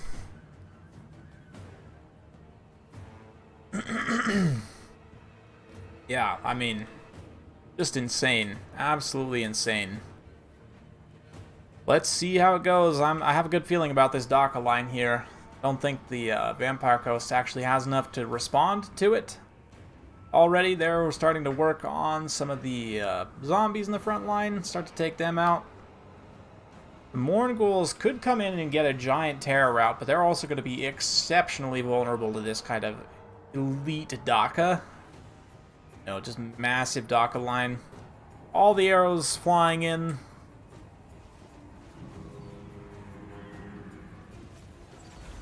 Look at this.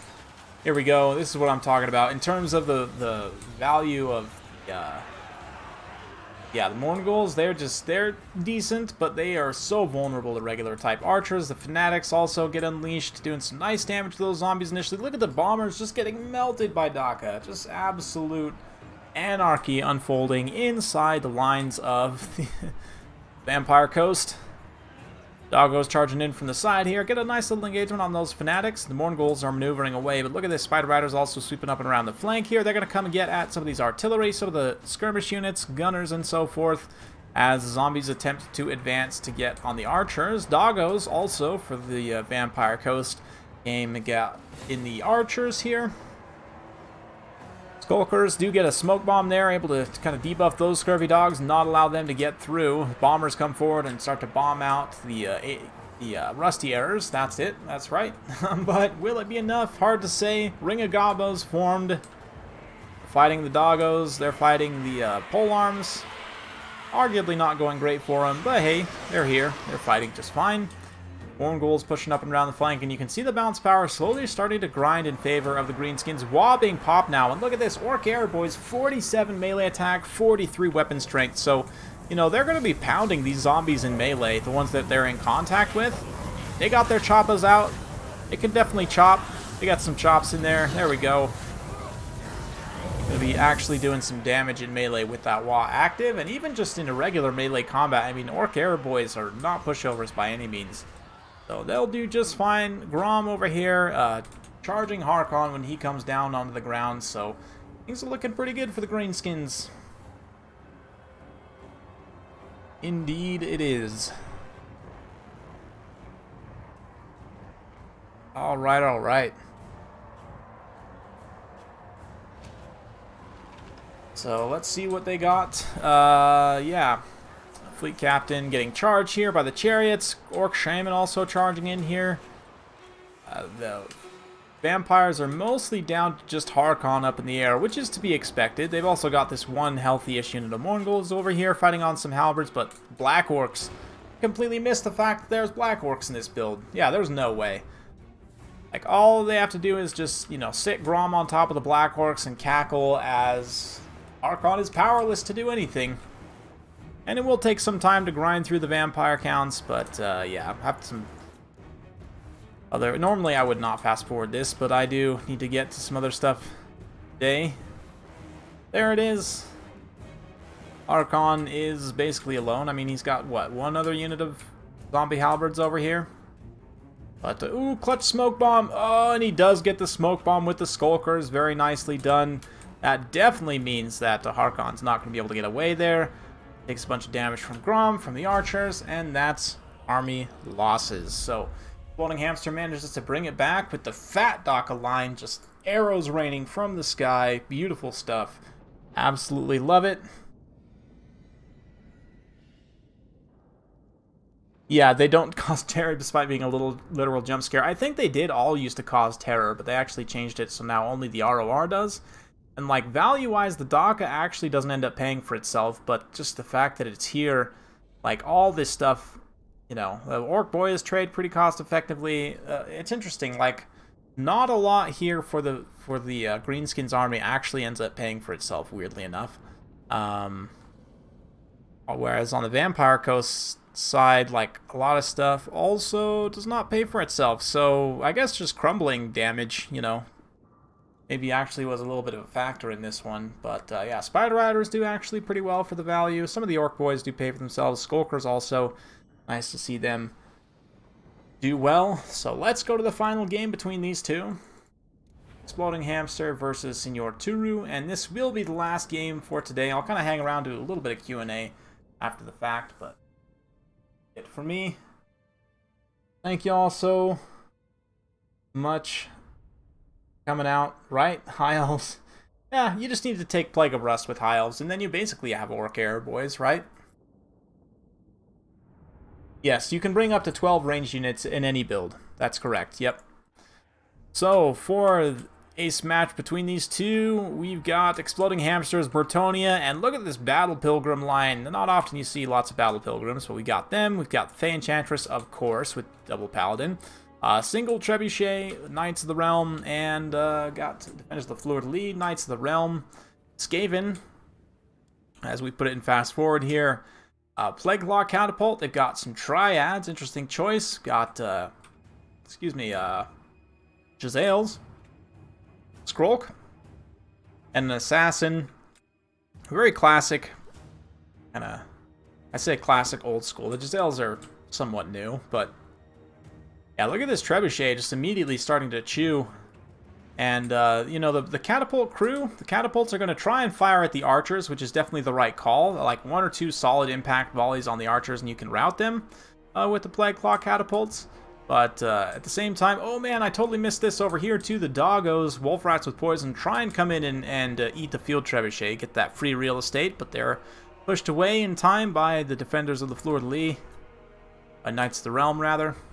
Yeah, I was like, that's not right. But Bretonnia now gets in the front line. Battle Pilgrims start to blend through peasants. Battle Pilgrims even do some damage to Rat Ogres, although this engagement definitely going to go somewhat badly for them. Yeah, you can see the Rat Ogres, just because of their low melee defense and low armor, the like decent weapon strength and melee attack of Battle Pilgrims, 42 attack, 36 weapon strength to their current kind of, chevron profile. They're actually punching the Rat Ogres pretty well, all things considered. Definitely not a fight they're meant for. But unfortunately, the catapults have come pretty far forward now. Not sure exactly what's happened there. One of them did get destroyed. But I guess they're, not on guard mode and left an attack order on those fire arrows. Definitely very rough. Enchantress getting screened by the Jazales. They're going to keep up the pressure on her. Triads also trying to do some anti-large armor-piercing damage. But they're just few in number, which is going to be a problem, especially against all these Battle Pilgrims who are cutting through. A Plague Monk Summon comes in, does some nice damage against the Battle Pilgrims, but even then, they actually trade pretty well, all things considered. Some cavalry engagements, charges might have evened that out a little bit, but a Plague of Rusty Errors, yeah.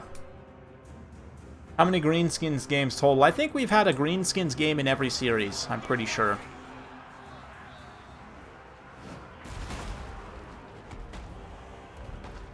No, so total ranged units, including skirmish cav, infantry skirmishers, artillery, and that also includes lords and heroes that have a primary missile attack. That all units, 12 ranged units. Yes.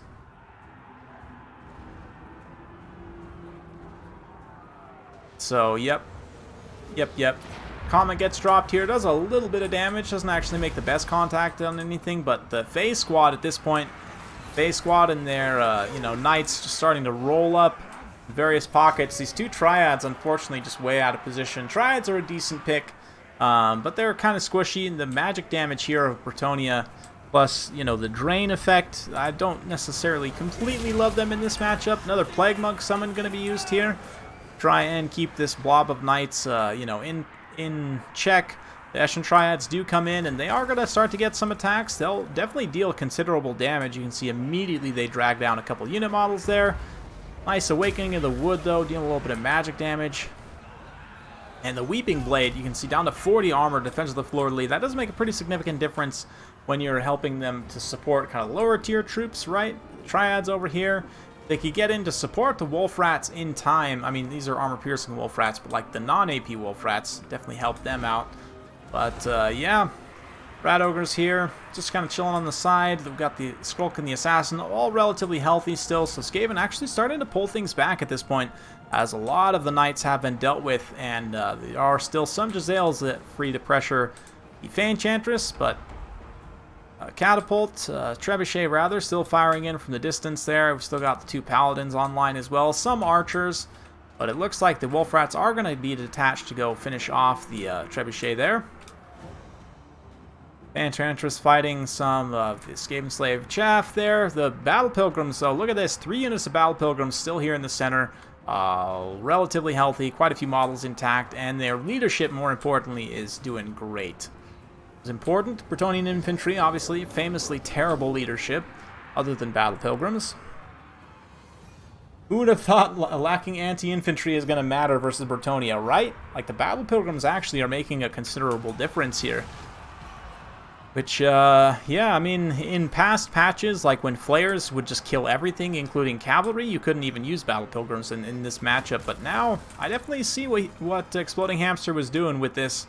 And we've got some rallied Jezzails, got some rallied Triads over here. They're going to try and get into combat against those Knights of the Realm. Knights of the Realm trying to outmaneuver. Faenchantress is back, though. She's going to come in and charge the Natty Bubo Sharpshooters, and Balance Power is in favor of the Skaven at this point, unfortunately, for Bretonnia. Fae being so low on HP is definitely a factor, and this, you know, kind of healthy presence here of Skaven in the center is affecting that as well. Healthy-ish Triads. A lot of units for Bretonnia is being routed off, so things are looking rough. Bretonnia still definitely has a chance as long as their 3 heroes are still alive. Question is, can the Faenchantress stay alive? She's now going to get attacked here. The magic damage, poison wolf rats, or non-poison wolf rats, I should say, are going to do basically nothing. The Triads will do some damage to her, so Awakening of the Wood going to be used there to try and rout them. Some more drain, and it looks like those units are gone, so the Faenchantress once again safe. Keep it in fast forward as these Knights of the Realm here mop up some clan rats. Trying to stay out of range of the Jezzails as much as possible, although they could even just burn up the rest of the Jezzails' ammunition so that they can't shoot the Faenchantress. There's something there, perhaps. Faenchantress does chase off the Eshin Triads, so great job by Exploding Hamster staying, you know, calm when he's behind a little bit, just prioritizing the appropriate units, routing them off. You can see the Natty Bubo Sharpshooters shatter there. So at this point, it's down to Skrulk and his kind of pocket of stuff here. Wolf Rats come in, they're going to devour what's left of those Battle Pilgrims. Those mobs are also likely done for. Jezzails have a tiny bit of ammunition left, like literally maybe one more volley.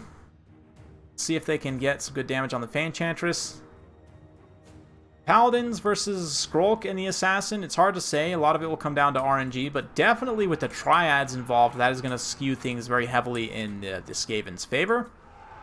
Nice charge there in the front. Clan Rat Spears, they do take some damage. And eventually are going to lose out. But oh no, the Faenchantress, if she routs, that is it for Bretonnia. He needs to stay safe. A nice Comet placement. We'll see that if that gets good contact on the Triads there. I did get some damage and actually knocked that Assassin halfway to, you know, Lustria, which is just great. Faenchantress jumps in. She's trying to use her drain, but oh, the Assassin's coming. This is bad news. All it's going to take is a few hits on the Faenchantress. Rival Hide Talisman being popped, and it looks like Exploding Hamster is going to go down in the series. Super, super close. 14-minute game on this last one. And that is a valiant defeat for Bretonnia. Senor Turu ends up winning out on the series. Yeah, I thought the Battle Pilgrims would maybe carry there, but it turns out at the end of the day, man, look at the Wolf Rats. That's maybe one of the best Wolf Rat games I've ever seen. 1247 and 1650. Credit to Senor Turu, doing a great job of chasing, routing units off with those Wolf Rats. The Triads also, 2 of them don't pay for themselves, but the other one almost does. Skrulk doing his thing. The Zale's also a pretty decisive factor at the end of the day. Catapult not so much, but wow, those Wolf Rats, man. Wow, those Wolf Rats, right? GG. GG indeed. Faenchantress gets some really nice value. Battle Pilgrims, same thing. They actually perform, maybe not quite so well. 109 kills and like 400 damage value. That's hilarious. Trebuchet, same thing. Lots of kill totals, but not that much value. And that's kind of tail of the tape for a lot of these units. They didn't actually pay for themselves, even though they killed hundreds of rats. So that's just how it goes sometimes, right? Against the Skaven. So yeah, that's going to be it for me for today, guys. Thank you all so much for coming out. It's been an absolute pleasure. Yeah, I'm going to be leaving on vacation tomorrow, so no live streams, at least for the next, like, 8 days. When I get back, I will be jumping back into cast some of the final rounds, which are currently ongoing for the World Championship. I may even come back and do one more stream of the round 3, just because I know there's still a lot of really good series that I didn't have a chance to get to today. So, be sure to stay tuned for that. If you're not already subscribed, be sure to like, subscribe, all that jazz. Thanks to everyone for coming out today. Thanks, Steve, for the generous tip, super chat, and yeah, just everyone for coming out. Lots of awesome members of the community joined in and kind of filtered through today. So thank you guys so much. You're the best. 1650 on Wolfrat with 240 kills. Oh yeah, move over mortars. I am going to Orlando, Florida to go. Gonna go to Disney World with reduced capacity a little bit. Go to the beach also in this other area of Florida. So I'm pretty excited. But yeah, I'll see you guys when I get back. Thank you all so much.